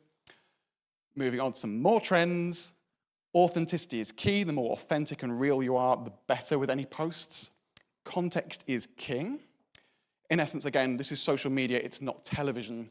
Beautiful high-K, 4K footage is wonderful with like people speaking off camera to like an interviewer, excuse me. However, on social media, things are down the lens, interactive, social, and phone content works really well. 4K is brilliant for filming in because you can resize it into vertical format, which is one of the benefits. I'm always asked about hashtags and which hashtags I should be using. Adam Mosseri is the head of Instagram, who for the last 2 years has gone around and interviews non-stop saying hashtags don't improve visibility. The last one was 2 weeks ago on his own YouTube channel. But they are useful for helping those platforms identify the types of content that you're posting, and that will then pop up in the right places. And most importantly, experiment in public to find what works. This is really important because your experience will be different to other people's, and you don't need experts to tell you things, you get real-time feedback. Out of curiosity, do you know a YouTuber called Mr. Beast? Unusual name. Few hands, cool. He's one of the, if the biggest YouTuber in the world, 250 odd million followers, has a $100 million deal with Amazon at the moment. He did an experiment where about thumbnails, and his click-through rate was higher if he has his mouth open. And there's no written thing that says that, but he experimented to find out. As a final thing with I'm going to extend over 20 seconds to finish. Going forward, there's going to be more disruption in the digital world and the real world, and this is going to create more uncertainty, and we need to be nimble as part of this. AI in particular is going to be a big factor, but also these platforms and their algorithms are changing significantly. One thing I'm going to encourage you to go away and research as I go out of social media and into SEO is a concept called Google Zero. The Verge is an online news publication specializing in media and journalism, and for about 6 months they've been reporting on this as a concept where in essence search traffic is going to decline to a point of 0 in the next imminent future. This is based on 2 things. One, SEO trends and a decline in organic traffic, in search traffic on websites, in particular for small to medium businesses who are being edged out by larger platforms. They use an example of an air purifier website that is the go-to place for air purifier reviews, and they're basically getting pushed out by Wall Street Journal, people with large domain authority, who are creating spam SEO content, and their search traffic is reduced by 96% in the last 12 months. But also the impact of AI on search. Both Google and Bing have already started to roll out AI previews on search. And as a result, if you were, say, great tie-in, looking for a pasta recipe, why would I click through on the website if Google's going to already tell me the recipe with AI in the preview? Really fascinating topic. They do a great interview with Sundar Pichai, who's the chief executive of Alphabet, which own Google. Highly recommend, because this is going to really impact going forwards. But what it means, it's vital for organizations to own the connection with their audience and have a meaningful relationship with them. And this is the thing that's going to help future-proof you going forwards, and why it's vital to use and collaborate with others to help facilitate this going forwards, which I think will be a really good sending off point for the talk. So thank you very much for hearing my ramblings. Looking forward to chatting with you at lunch, and any questions about your organization or anything else, come and chat later. Thank you. Thank you, David. I would like to introduce the panel to you. Some familiar faces from yesterday, Jeffrey and Max. Maggie, if you can join us as well, and Amita.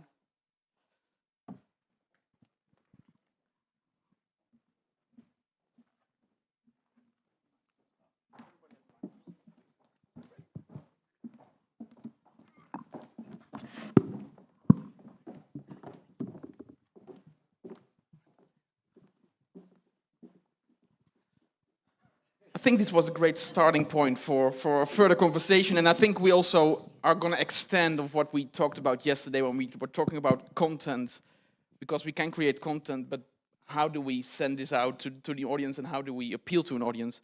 I said there are some familiar faces. I think everybody knows the Clyburn and the other people involved, but Amita is a new face. She works for Classique, which is a new associate member of our federation. Amita, maybe you can quickly tell a bit about Classique and what you do. Absolutely. First of all, thank you so much for having me here. As you may know from your programs, Katerina Amon, our CEO, was supposed to be here, but unfortunately couldn't be. But I'm happy to be here in her place and hopefully can introduce Classique, and I have prepared some slides. If it works. Potentially.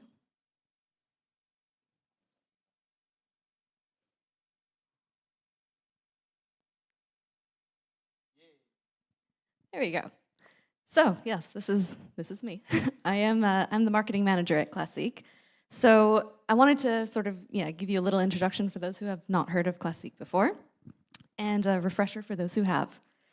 So Classique was founded in 2017 as an alliance between a passion for the classical music world and innovation in technology.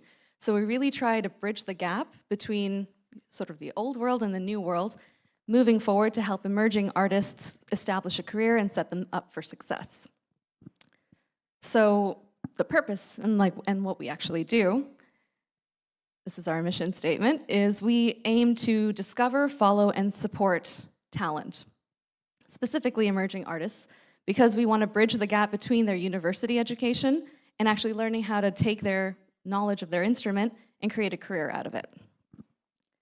So honestly, it developed quite organically and naturally as a company through conversations that we had with young artists. So I'm sure I'm not speaking to people who haven't heard of these problems before. We're all familiar with the fact that it's really difficult to be discovered when you're a young artist, to stand out from the crowd. Oftentimes, a lot of really successful in terms of their musicality, a lot of these artists have trouble getting noticed. Maybe they're not good at competitions. Not all artists are meant for competitions. And they have a significant array of complications that make it difficult to navigate a career ahead. Even defining what that career looks like could be a challenge. So the big question that remains is, how do you get noticed, right? So that's where Classique came in, because to be honest, it's not just about knowing your musical instrument. There's a whole host of other problems that can be really big challenges if you don't know how to address them. So what that led to for us was creating what we call the Ambassador Program. So the Ambassador Program is a one-year career enhancement program where we work with ambassadors, friends of Classique, who you're probably familiar with a few of them. There's Gauthier and Renaud Capuçon, to name a couple, and Michel Veroff, Sonia Simonauer. So, a couple of different people within the industry who are connected with young artists and can really identify the ones that have potential, but are not quite able to just make the jump. Perhaps they don't have the right resources. They may need a website. They may need help with social media. They may need help with just connecting to coaches who can help them guide and navigate their own careers. So that is the central core of our offering, let's say. And it's a very one-on-one kind of support, right? We help them for 1 year. There's about 8 to 9 artists that we support per year. And we can't help everyone. The idea is to scale. Remember, going back to our mission is to help artists globally, ideally. So following from our ambassador program, we've since developed other tools that are kind of more self-taught. So for example, we have a podcast called Classique 15, which is a bite-sized podcast, 15 minutes apiece, where we interview different key figures in the industry, including artists, to tell prospective artists or anyone who's really interested in classical music a little bit about their journey, their struggles, give them the inside scoop, and hopefully pique their interest in learning more. Similarly, Insights is a new series that we've launched. It's an on-demand video series with key leaders in the industry, and our first series actually features Jeffrey, is on our series. It's on media and PR, but we plan to expand beyond that, with the idea being that anyone who's interested in breaking into the classical music industry as a career, or just simply learning more about it, can go into our platform, learn about the different ins and outs from different perspectives. And finally, for now, we have a Classique Link, which is our digital platform connecting artists with promoters, with industry professionals, with competitions. Anyone really who wants to create an online presence in the classical music space specifically can sign up for free and join this community.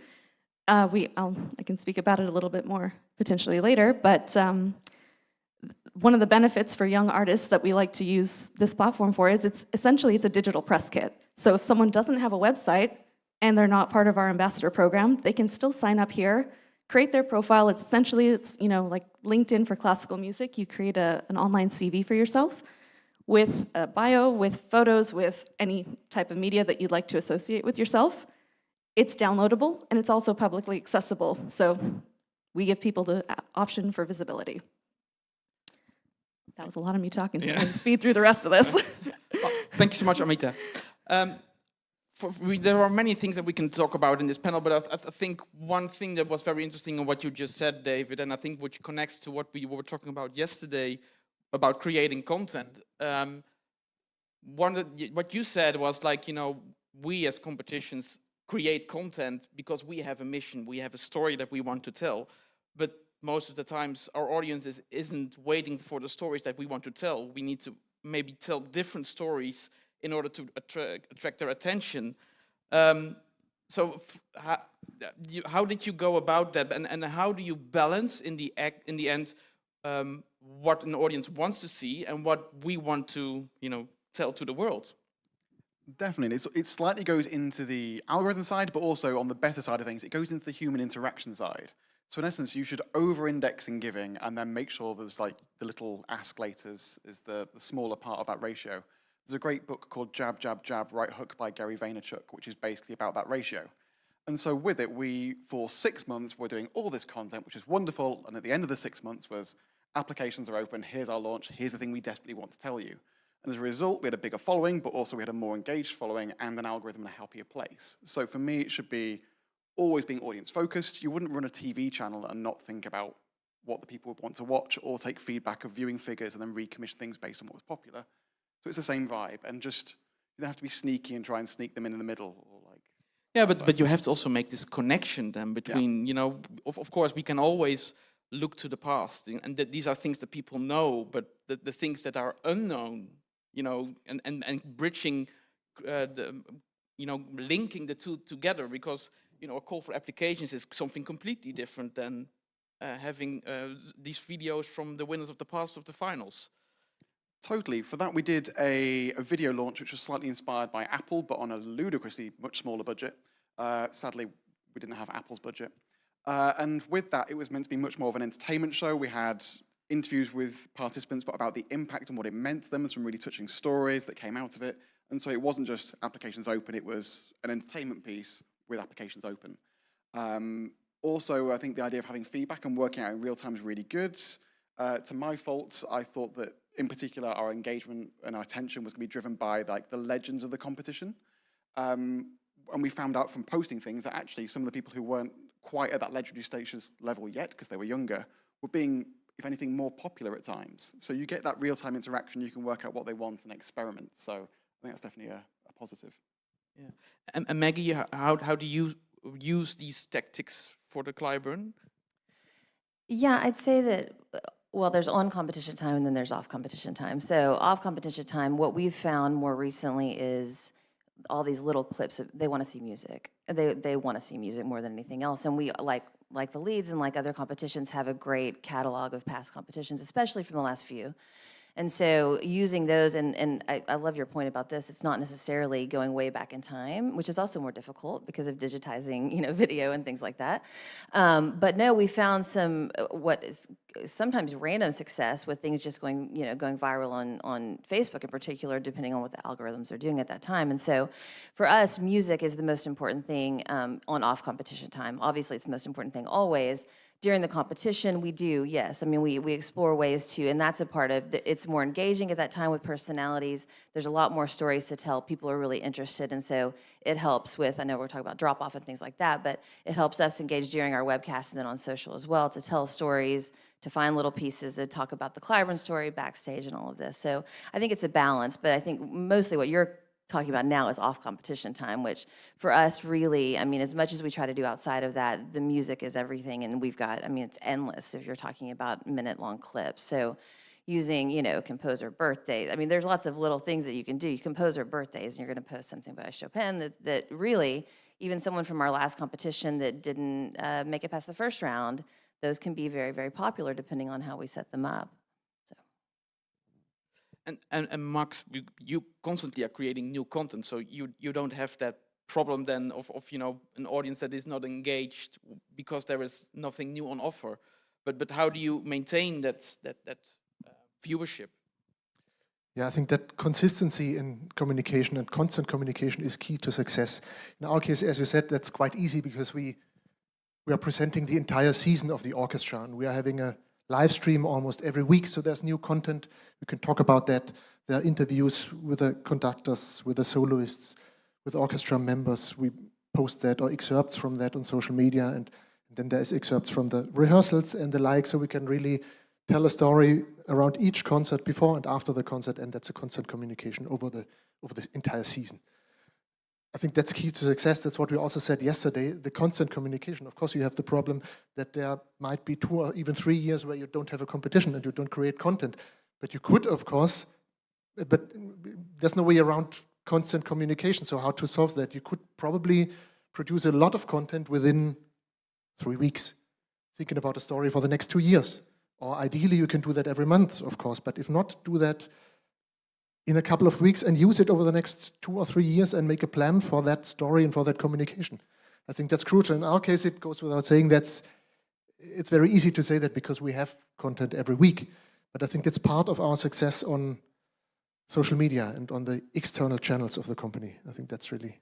And do you recognize what David said, about, that there might be a drop-off of attention, or is your audience constant in is every post as successful as the previous one? No, of course not. I mean, that's actually a question I have for you. Maybe we can discuss that also later. What is the good content which you were talking about? I think the differences, I agree with you, it's about music and it's about video, but what are the differences, or what does make it good or bad content? I think the differences are very subtle, probably. Not every video clip or music excerpt is as successful as the next one. That's very true. What's the trick? It's going to be different for every organization, and it's going to be in part around your goals, but my generalization would be content is being both effective and is being audience focused. And I think ineffective content is the thing that is the challenge on that, and that's mass generalization, but when it is pure, like some of the orchestra examples I showed, where it is relentless buy, that is never going to be something. For example, if we heard this morning with Barella, they're a pasta company. They should be just selling pasta non-stop, but they created a platform to help and resource to build relationships, and therefore you, in the supermarket, you choose Barella. So I think that's certainly part of it. I think Jeffrey as well mentioned here your experience of what has been working over a long period of time, because obviously you'll see so much data in real time on a daily basis. I think we're a little in a unique situation because you guys all work on one competition. We're working on 25 or 30 of them and sort of balancing them. And when your competitions are on, where it's on, we're streaming what you're doing and creating content around that. But then also trying to create content between your competitions for the next one. So we're trying to if it again similar to what you're doing, if it's Dvorak's birthday, rather than post, Here's Serena Huang's first prize from the Indianapolis competition, or we're trying to, so that people don't forget, and a reminder, and then obviously when your competitions are coming up again. As for what really works, it can be really random. Like, you can see something that is an absolute phenomenon, and you're like, why is that had 100,000 views where this, what I think is fantastic, has had 5? And what my understanding is, similar to what David was saying before, is when something is posted, Meta is looking at the first 500 interactions with that. So they're looking at it and they're saying, the first 500 people that saw this, 12 people shared it, 35 people scrolled past it very quickly, 10 people wrote a comment on it, oh, this is good content or bad content. So again, I think it's very important to think about that when you're posting something, that it's at an optimum time for to capture the best result possible from those 500 people. So if within your first 500 on breaking news or something that's really exciting, if there's a big interaction on it, they're going to then show it a lot more organically on the platform. The other thing that if something is doing well, you know, even just a small amount of money as a post on that can just hold it in the feed for then Meta to have a look at it and go, okay, this is really valuable content, and that's where it can exponentially do incredibly well. So, you know, there's a few tricks to it, but there's also very much a random element about it. I think some of the best posts we've ever had, they are not a member. The Menuhin competition in Geneva in, what year was that? 18? Because they, you know, they had these two phenomenal 10-year-olds that came first prize in that. And, you know, I think we had something like, I think it was, the total was about 10 million views over the whole competition. And I think something like 6 million was just from those two kids alone. It was just because there was such phenom, someone was so invested with it. And of course, they both got record deals immediately after it. One's on Warner now. So I think it was just people were, you know, so invested in these tiny little kids that could play so well. So, you know. Yes, it's interesting, you know, when you started off, David, with your presentation, to start off with the numbers. And I'm always questioning is, you know, what does these numbers mean, you know? Because we as competitions have a certain mission, you know, what we try to achieve with the platform that we are given. And of course, you know, it's very helpful to say, you know, I have a reach of 1 million people, or you know, I've had so many likes on my videos. But the question is, what is the conversion towards my mission? And how is this audience that is watching TikTok videos that I might produce, how is it actually involved in what we do in a competition? And is it important for a competition to be looking for audiences that are not engaged with the competition? Really interesting question with quite a few levels. The first part is, historically, in a society, we've been used to a direct transactional model of business where we see an advert, there's a thing, we buy the thing.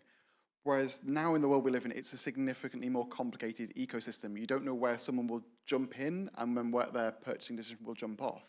And it could be that it's a long burn of 6 months of seeing your content and they do something completely different. So the ability to track is slightly difficult in that respect. So I think the idea of it being converted to a mission is really exciting, and it's obviously the reason we do all our stuff. But it might not be, I did a TikTok video, has that converted to our mission? Yes, no, as a binary format. It's a more confusing and complicated conversation.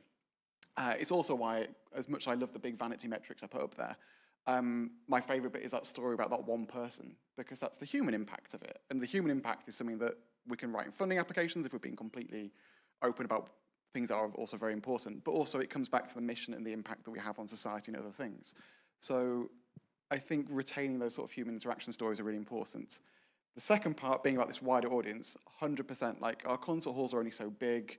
I am fascinated with our ability to capitalize on this ongoing, growing interest in classical music, and that is something that I think can really extend. The stories that come out of these competitions are fantastic, not just in terms of what happens there, but the impact they have, where people go, audience feedback. So I think that idea of, there's a book called The Infinite Game by Simon Sinek, where in essence it's reframing your business. And I think an infinite-minded organization that now will be flipping to being a media organization that happens to do a competition. That I think for me is a really exciting conversation around what that would be, and that helps you connect to bigger things. Yeah, it's also what Eleonora talked about this morning, you know your audience and where to find it. And that's also an interesting topic, I think, that we all struggle with, you know, and that's what Maggie also raised this morning. You know, we have so much what we can do within the limited budget and the limited time that we have, but there are so many different audiences on so many different platforms. So how do you make a decision of where you invest your time and money? Maybe Maggie, you can say something about this, or? Yeah, absolutely. And I think this is something that we always are continuing to evolve on. I'm sure everybody here is. And so when we're looking at priorities, you know, this is why with TikTok, I mean, TikTok is a specific thing, and it's a specific kind of content. And also, obviously, the format is different than we're used to producing it. And like you were talking about, obviously, we're all going portrait now, but reformatting a performance video but now AI can help. It's this whole thing. So we're looking at all of this each time, and so it's a continuously changing answer. And so right now, you know, we're a year out from the next Clyburn competition, and then looking at all of the content that we capture and what we did 3 years ago at 2 years ago at our last competition, how that content was used, how it wasn't, to your point, and and yours as well, for non-competition time, how we can repurpose that. But when we're looking at the different platforms, going, okay, we know what we're going to capture this time. How can we look at it in a better way, in a smarter way, and go, okay, this is what we have. These are the resources that we need, and I know we're fortunate with the resources that we have, but these are the resources that we need to be able to really use that and do something huge on across Instagram, across Facebook, and across maybe TikTok, and definitely YouTube. And so looking at all of that for competition time, again, is different than non-competition time, when it's just, we have our core staff and then we have this time that we have. So YouTube for us is by far the biggest priority. It's where our biggest audience is. It's important to us for our webcast because that's where we're streaming. Our priority for streaming live is on YouTube. And that audience continues to grow because we're doing well in the algorithms. When we look at what we're doing on Facebook and Instagram, that's secondary to that, but it's also very important. It's something we continue to work on. So I don't know if that answers your questions, but I just think it's a continuous thing when you're looking at where you're getting results, where your audiences are, and things like that. Can I make one point related to what David was saying before, because it's something that I have to deal with on a daily basis. People will say, oh, can I have the click-through rates on the ads, from your site? And then they'll say, oh, there was only, 100 people that went through and this, that. And I said, well, we're not selling discounted vacuum cleaners here. You have to look that it's in the perfect branding environment. It's your absolute perfect audience. Sure, they didn't click at that exact moment through from that ad to your website and then convert to sales there. But your message, your mission, awareness of all your candidates, everything is highly integrated into what we're doing. So I cannot stand the metric of click-through rates. It's just so irrelevant in our industry. I think it's like saying, which interaction did we become friends in? Like, you can't really measure that as a Right. thing, and it's also not going to be a correct assessment. Well, and at the point to mission, to audience and mission that you were talking about earlier, all of us are trying to, get more fans for classical music while also meeting the needs of people that are more educated in classical music. And so balancing that is, I think, a really important thing to our content, and also to think about what our audiences are, who we're targeting with whatever we're doing and whatever marketing that we're doing in a digital space. And so that's always a balance. And then additionally, I would say when we're looking at, because like you said, the vanity metrics and all of that, but obviously, for most of us, launching these careers is one of the most important things, if not the most important thing. And so providing that for our winners. And so that's another side of the metrics that we can talk about is, how they're doing afterwards with their concert bookings and things like that, and the interest from the classical music world. Well, talking about audiences and what they are looking for, in the past I identified 4 different audiences that are attached to my competition. There's one who want to experience the whole competition, who want to be there and want to know everything. Then there is a casual audience who want to experience something of my competition live, that can be online, can be in the hall, but they want to have some feeling about it. Then there's a third audience who wants to know about it and maybe want to see something or some snippets or, just get an impression of the competition. And finally, there's an audience, and this is the biggest one, who just want to know that your event has taken place and maybe even what the results have been, but that's not even relevant. So they want to know that it's there, it's going on. And it's quite interesting because, especially this last audience is completely invisible to us. And even the third one is already, I like to know everything that's going on with our members, and I try to be in touch with what they're doing, but it's, it's not that I visit their competition or that they know that I will follow them. So it's actually, it's even if there's no interaction with your audiences, your audience can be so much bigger, and they might be looking for different things. So that's also something that I always struggle with. It's like, how do I present the right information on the right platform? Yeah, I think, do you want me to, I know you were going to say something before, shall I pass over? No, I think that's exactly the question. Whom do we want to reach and why? That's, what were all of you saying, but the question is, how do the different strategies look like? The one thing is, a lot of traffic is nice, many viewers, many likes, all of that is great, but what do I want to achieve? Is it just visibility? Do I want to promote my institution, the artists, or do I want conversion? Do I want click-throughs or not? Or do I want click-throughs and subscriptions or purchases? what would be, or what influence would that have on the strategy? That's basically a question for you as the communication experts, which I'm not. But for us, I can only speak of our goals with social media. We are, of course, looking into spreading the word of classical music and Berliner Philharmonic, of course. That's our mission, part of our mission. But in the end, of course, we want people to subscribe and buy our tickets. That's how we make a living, how we make possible to produce every week a concert, basically. That's what it's about at the end. So it's the two things. And we are on the big social media platforms, of course, on Facebook and Instagram and the likes. We are not on TikTok yet, because I think it's just a question of resources in the end, but ultimately it's different platforms, of course, in terms of the audience. I mean, we all know that on Facebook there are older people now. It's probably also a target audience which is likely to buy a ticket in the end. On TikTok, that's not the case, because the young people run away. Once the older ones come on Spotify, then they go to TikTok. Once the older ones come to TikTok, they run away and search for another place again. But TikTok might be interesting for us, of course, under the aspect of informing young people and onboarding young people to classical music, which is, of course, very important as well. So it's a long-term investment versus investing or posting on Spotify, where people are more likely to buy a ticket in the end, or sooner.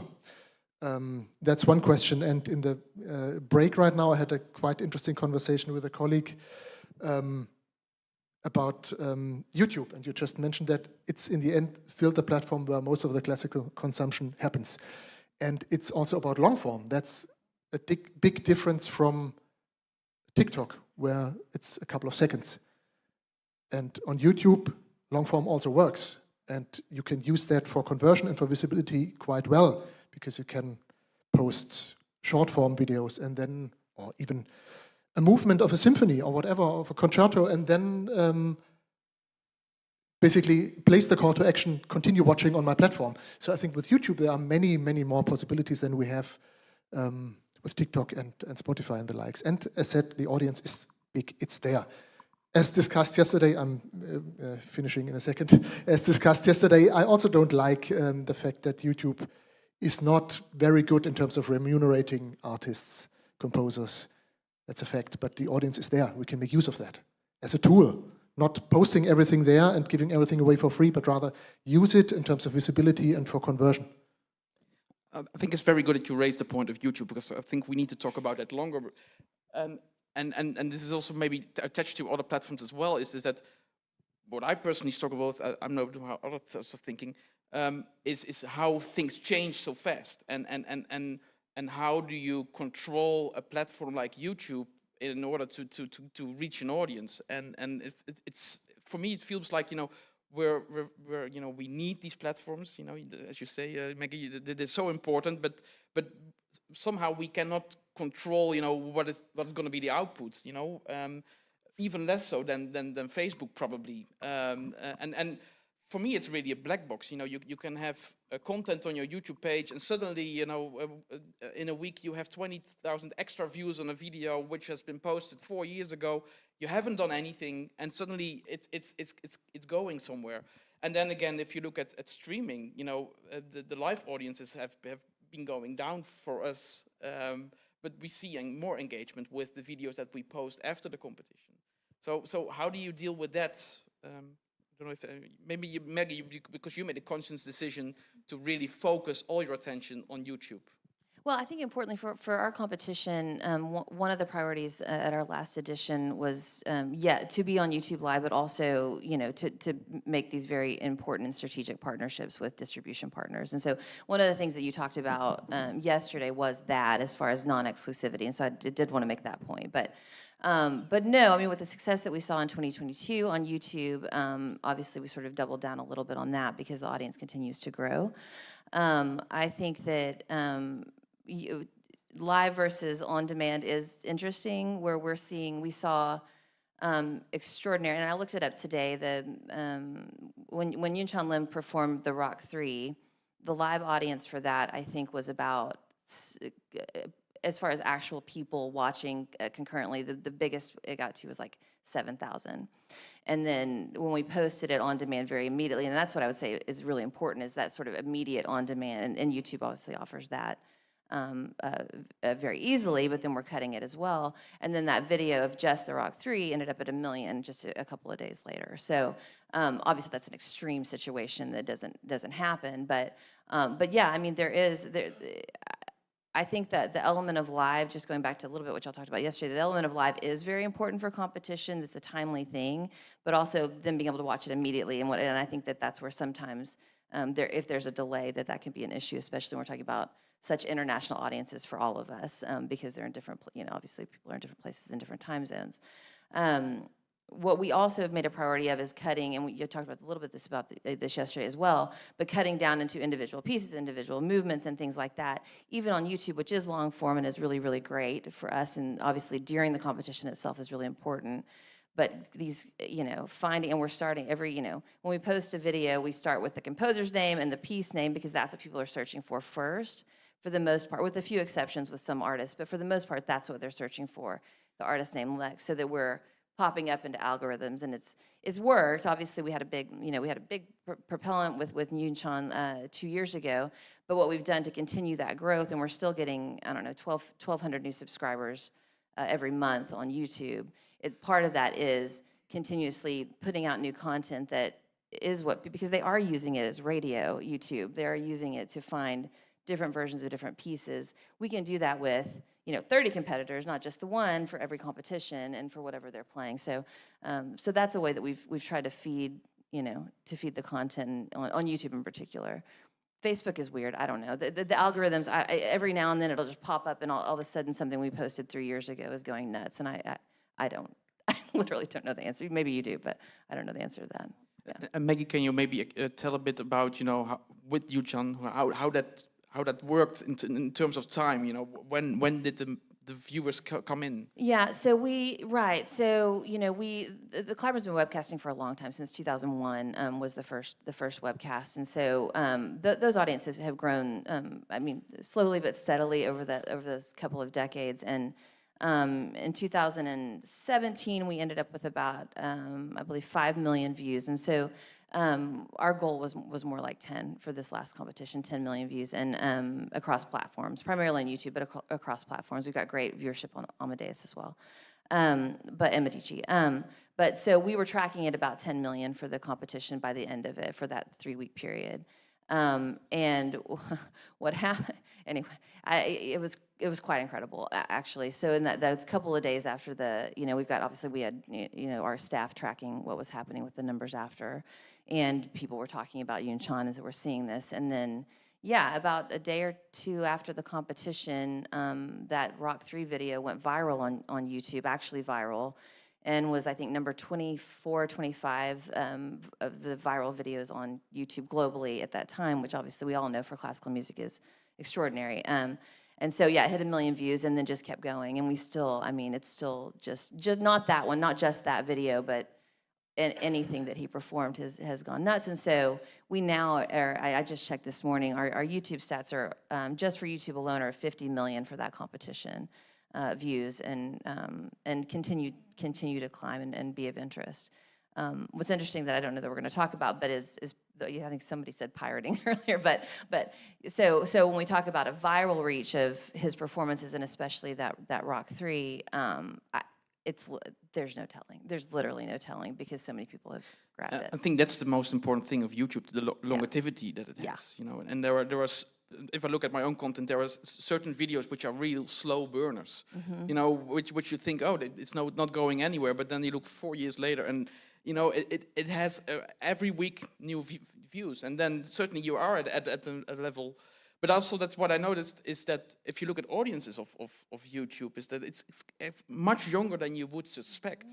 And especially a lot of musicians use it as a tool to do research before they start playing.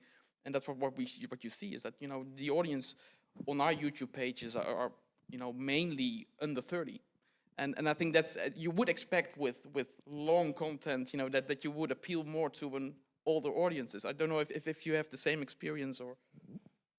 Our YouTube audience has always been, it's mostly 18 to 34, or not mostly, but heavily 18 to 34-year-old, and also a male. I don't know.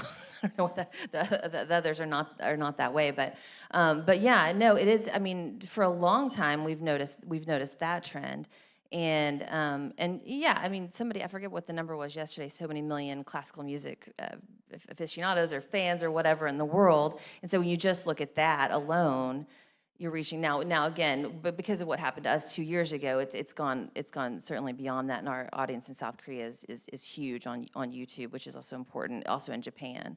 And so there are very specific countries that we're able to reach really, really strongly at this point. But yeah, no, I mean, yes, YouTube is a young audience, and so yeah, hitting that and Facebook, I mean, being active on Facebook, we feel like we're getting a good cross section. Can I add something to that? Yeah, I love what you just said, because actually South Korea and Japan are also on our list, surprisingly. So the way that we use YouTube is mainly for live streaming of the concerts, which time zone wise, obviously that's not going to work out for those countries.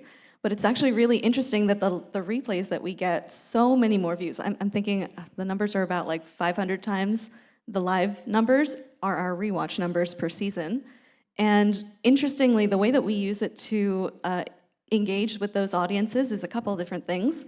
The first one is context, which is, I think, what, David, you were talking about earlier with naming of the videos and trying out different thumbnails. And we go through that entire process, and we also have a few surprise ones that for some reason they work in South Korea and Japan, leading them, they're not in our top 5, but they're our number 6 and 7 in views, which is unusual. So, it's one thing that we didn't plan for.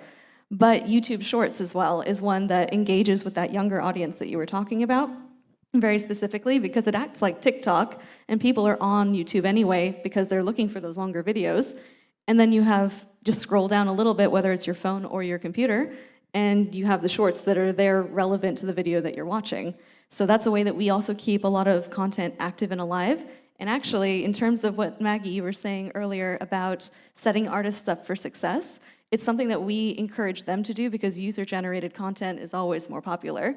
So we tend to, we create the videos for them, tailor-make them, so it's the right kind of content, it's the right kind of speed, it's the right kind of storyline and narrative that they can post and add a commentary to, so it looks original. So I think that is also another way that we can bring or bridge sort of the everyday viewer that you were talking about with this 4 or 5 different audiences, so that you can capture the ones who are just kind of interested about keeping in touch, all the way through to those who are actually a bit more targeted and will stay for that 30-minute video without the drop-off.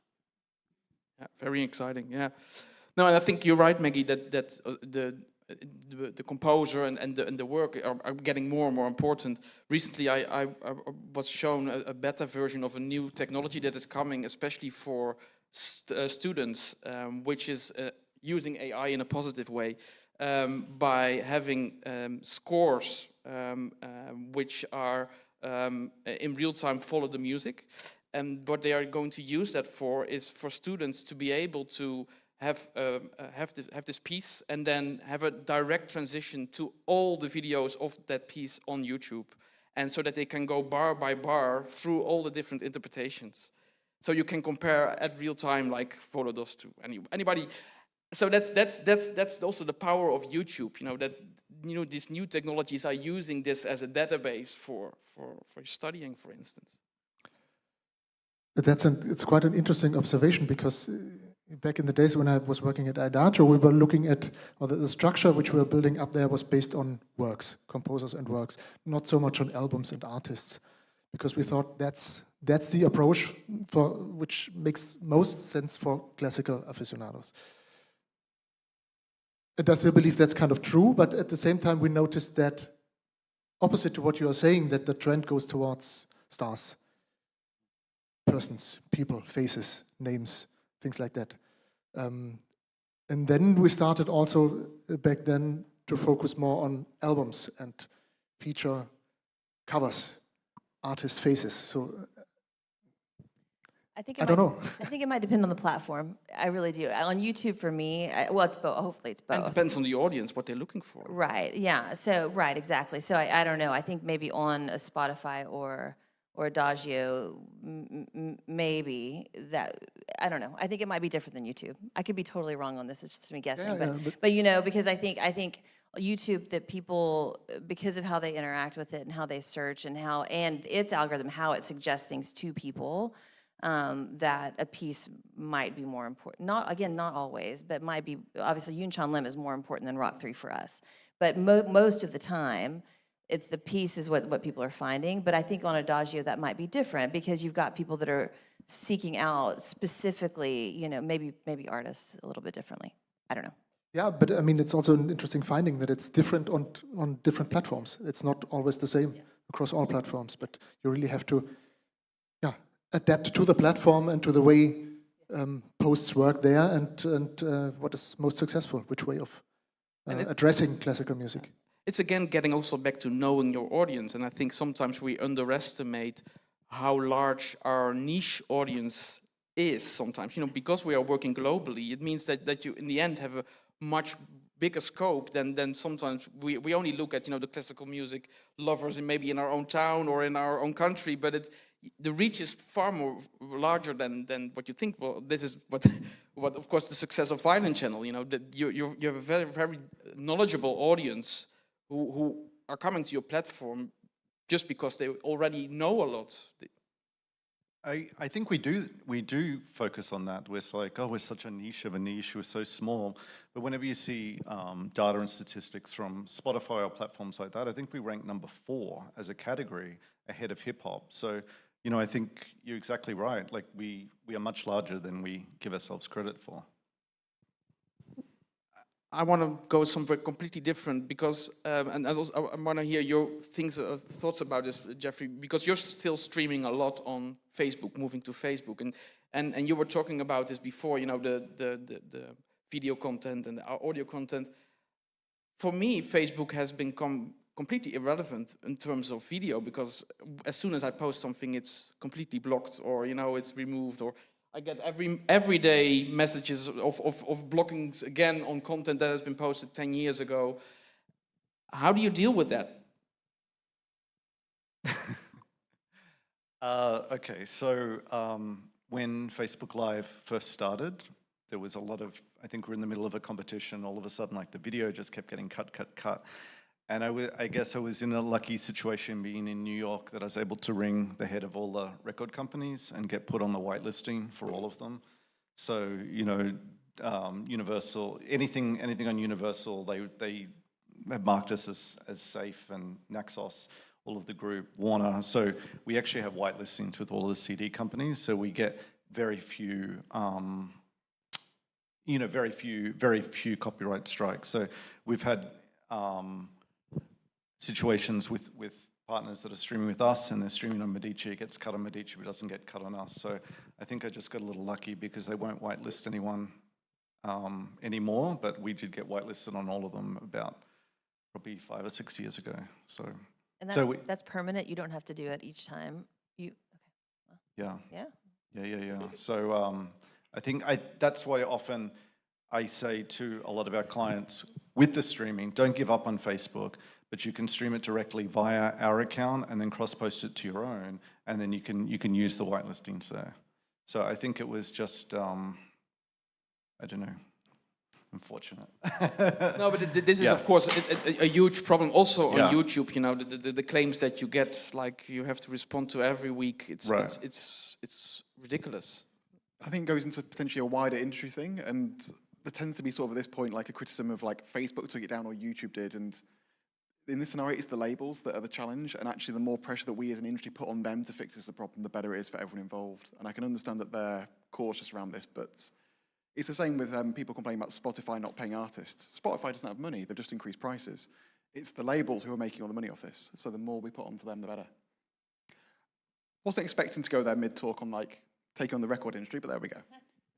Well, you hope that the algorithm is getting better in recognizing the performances. Yeah. Hopefully. Well, I don't know. I doubt it, because there's money to be made. It can be very flattering though. Like, is this really like Marta Argerich? Amazing. Perfect. Well, I would say when we did Facebook Live in 19 during our junior competition for 13 to 17-year-olds, and it was getting taken down. And those videos still get copyright claims. They're 13-year-olds. I mean, they're very, very, very, very good 13-year-olds, but they're still, you know. So I don't know. So to answer that for us, Facebook still is very important, and for our partners. And while I think it's, you know, when it's streaming in their feed, it's a good way to sort of alert people this is happening. They can drop in on their phone, watch a couple of minutes, just have a look, and then using it. You know, if you really want to invest in this further and follow more of the competition, link here to on the website where every single round, every single candidate, everything's there. But you know, we still see Facebook Live as being important. The problem that we have now is we have so much content and so many partners. We don't want a live stream in your feed every 5 minutes. So it's a matter of prioritizing. It's a matter of, you know, if we're working with the competition, maybe 10 years ago we said, oh great, let's take every single round and have it all over our Facebook. We can no longer do that. We really have to prioritize. And maybe for like a really big string competition that is you know, very important to the industry, we may take early rounds, but you know, some of them we say, hey, let's just take the final on Facebook, or let's stream it on the website. It really depends on a content strategy for that. But Facebook is definitely not done and dusted, and you know, we can still see on a basic stream at least 20,000 people that have interacted with it, or you know, they're not insignificant numbers. So something like 3 billion users as well. So it's a colossal platform. Yeah. So. But again, in these cases, it's just about traffic on the platform, about visibility and clicks and views on that platform, not about click-through and conversions. It's just about spreading the word on the platform. Pure visibility that you know, the Indianapolis is on right now. Oh yeah, I forgot about that. Oh, I'll click on that, watch a little bit, and then you know, invest in it. And then you know, if they are a big fan or they want to seek more, they then know to seek more, which it's on the website in depth. Attached to that, you know, what we're of course, as competitions are taking place in a short time, and using Facebook and Instagram, what you quite often see is that, you know, that there is an explosion in a few days of you know, multiple posts in one day, and does that affect the algorithm? Does it increase your visibility, or should you just focus on less posts with the ability? Is there something to say about that, or? Yeah. From my experience of sort of looking at a few organizations, I'd be interested to see other experiences, but with a few, it's been around actually decreasing frequency, particularly on Instagram, has been actually really beneficial. But again, this idea of you can experiment in real time, have a week where you do a lot, have a week where you don't, and then see results and adjust. Jeffrey sort of alluded to it with the advertising thing of if a post does well, then put money behind it. You can just bet on winning horses. It's great. It's not like a PR campaign on TV. We're like, did it work? Like you get to see in real time what happens. So this idea of experimentation in public is something to really sort of be encouraged. Yes, let's open the floor because we have 4 more minutes. Any questions?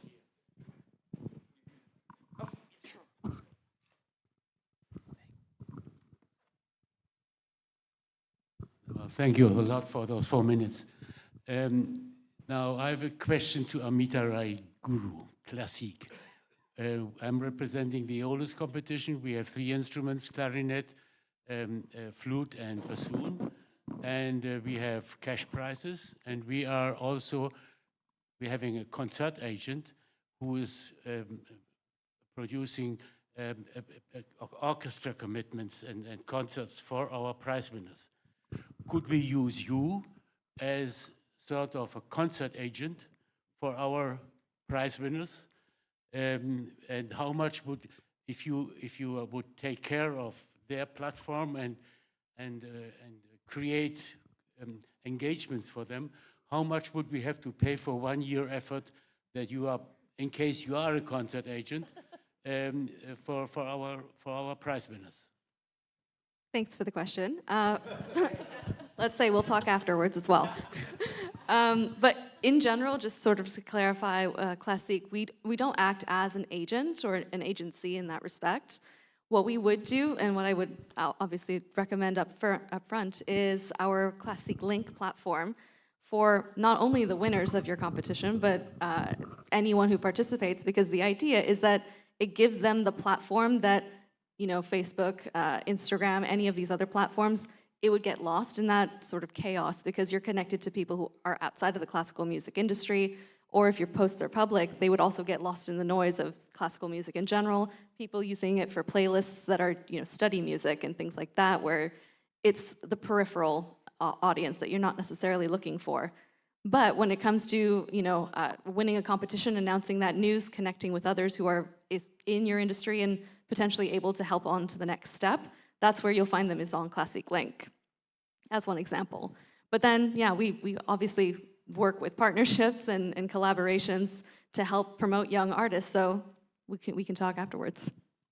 I can just answer a little on that because we do work very closely with Classique. So unlike Young Concert Artists or Concert Artists Guild or YCAT in the UK, they're more a mentorship program for their artists for the year, but they're not representing them for management.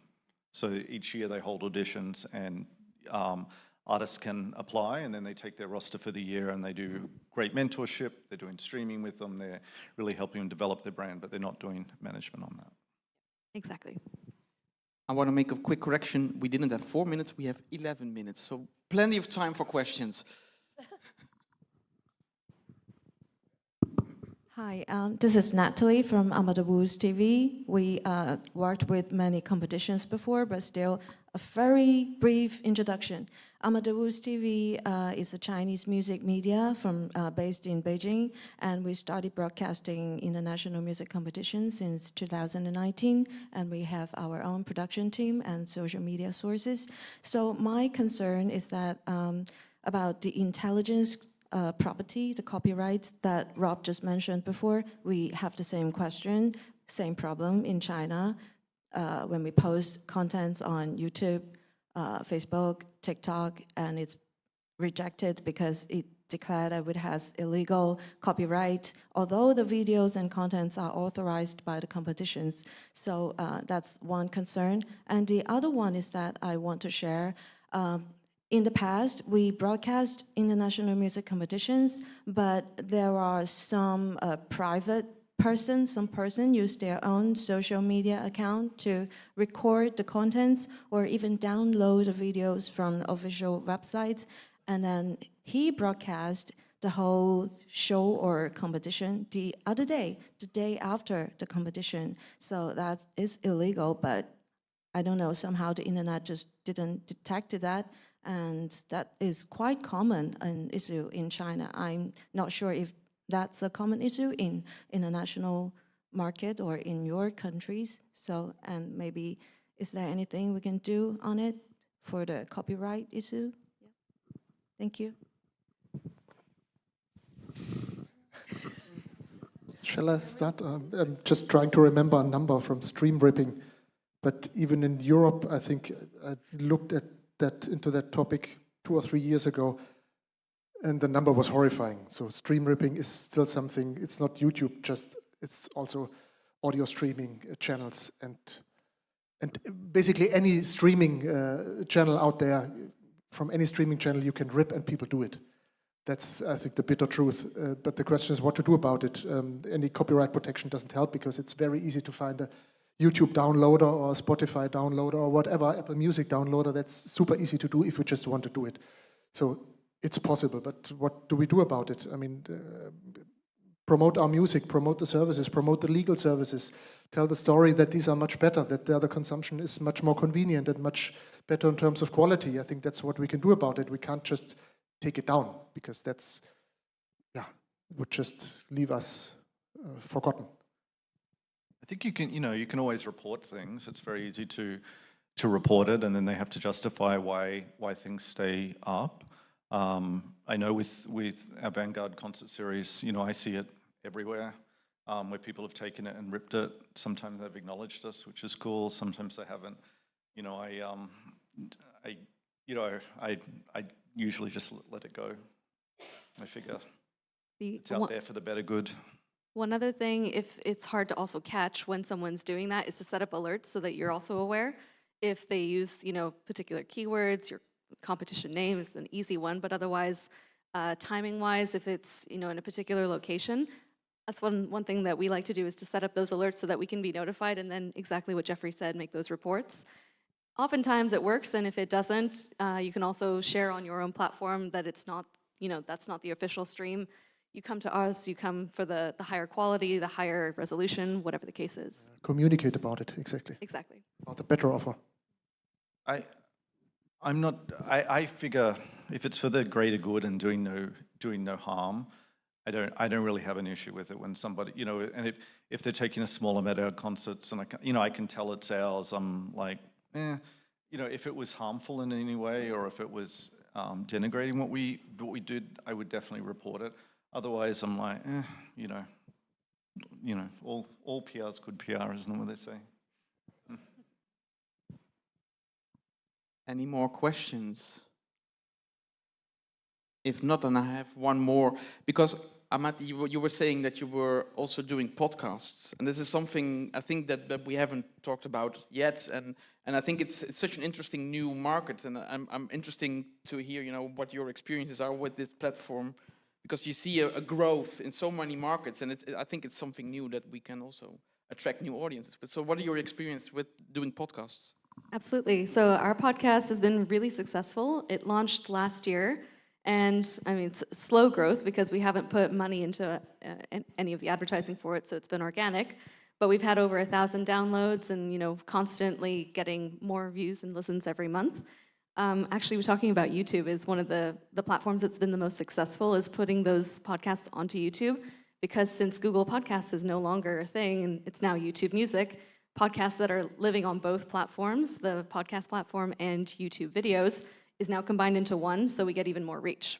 So that's been great. But the actual content is something that's really resonated with people because of our format. So we do 15-minute podcasts, sometimes a little bit more if people are really chatty. But they're great. They're these bite-sized podcasts really targeted about talking about one thing. So if it's about career changes, we have a couple episodes where we've had people go from the business side of classical music. They're agents, they're promoters, but they're actually also operatic singers. And so they make the career change, which is fantastic. We also have sort of from the other side, the mental health aspect, which is topics that we don't get to talk about when it's musical performances, because the focus is the music. But it's, the struggle of the artist behind the music and how to maintain a healthy lifestyle. So those kinds of topics end up resonating with our audience and growing our audience in ways that we couldn't have predicted or couldn't have done without the podcast. Yeah, also that you can really reach new audiences. We did for the conducting competition a podcast about conducting in general. This was somebody who always had the dream to start conducting, never did it, and now wanted to become a conductor. So and he went through 7, 8 episodes through the process of what kind of steps do I have to undertake to become a conductor and all the things that are involved.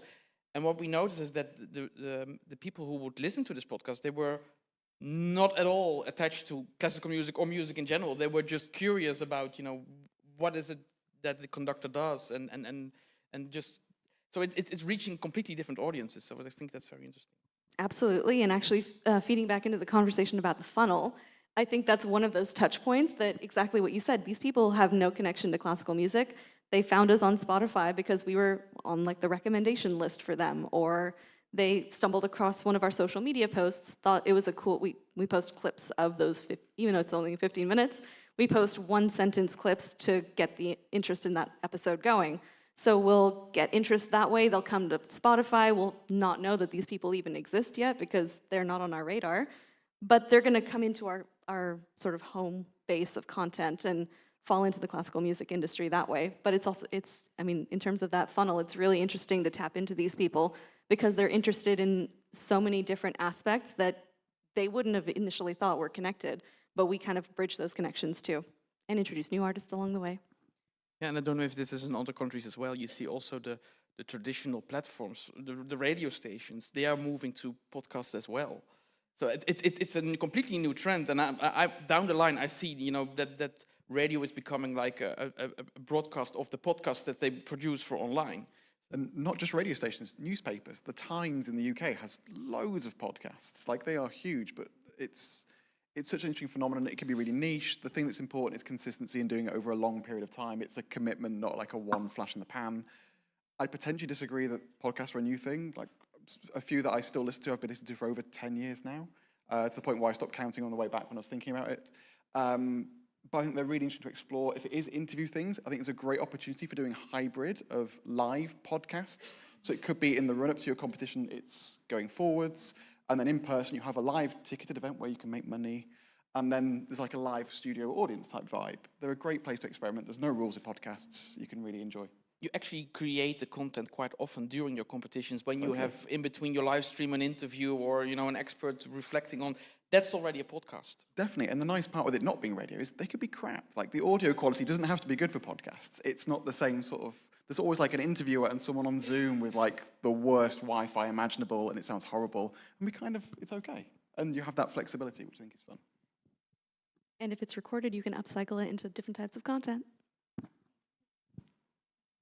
So, no more questions? Then it's lunchtime. Okay, see you back at 2:30, I think. Thank you so much. Thank you. Thank you.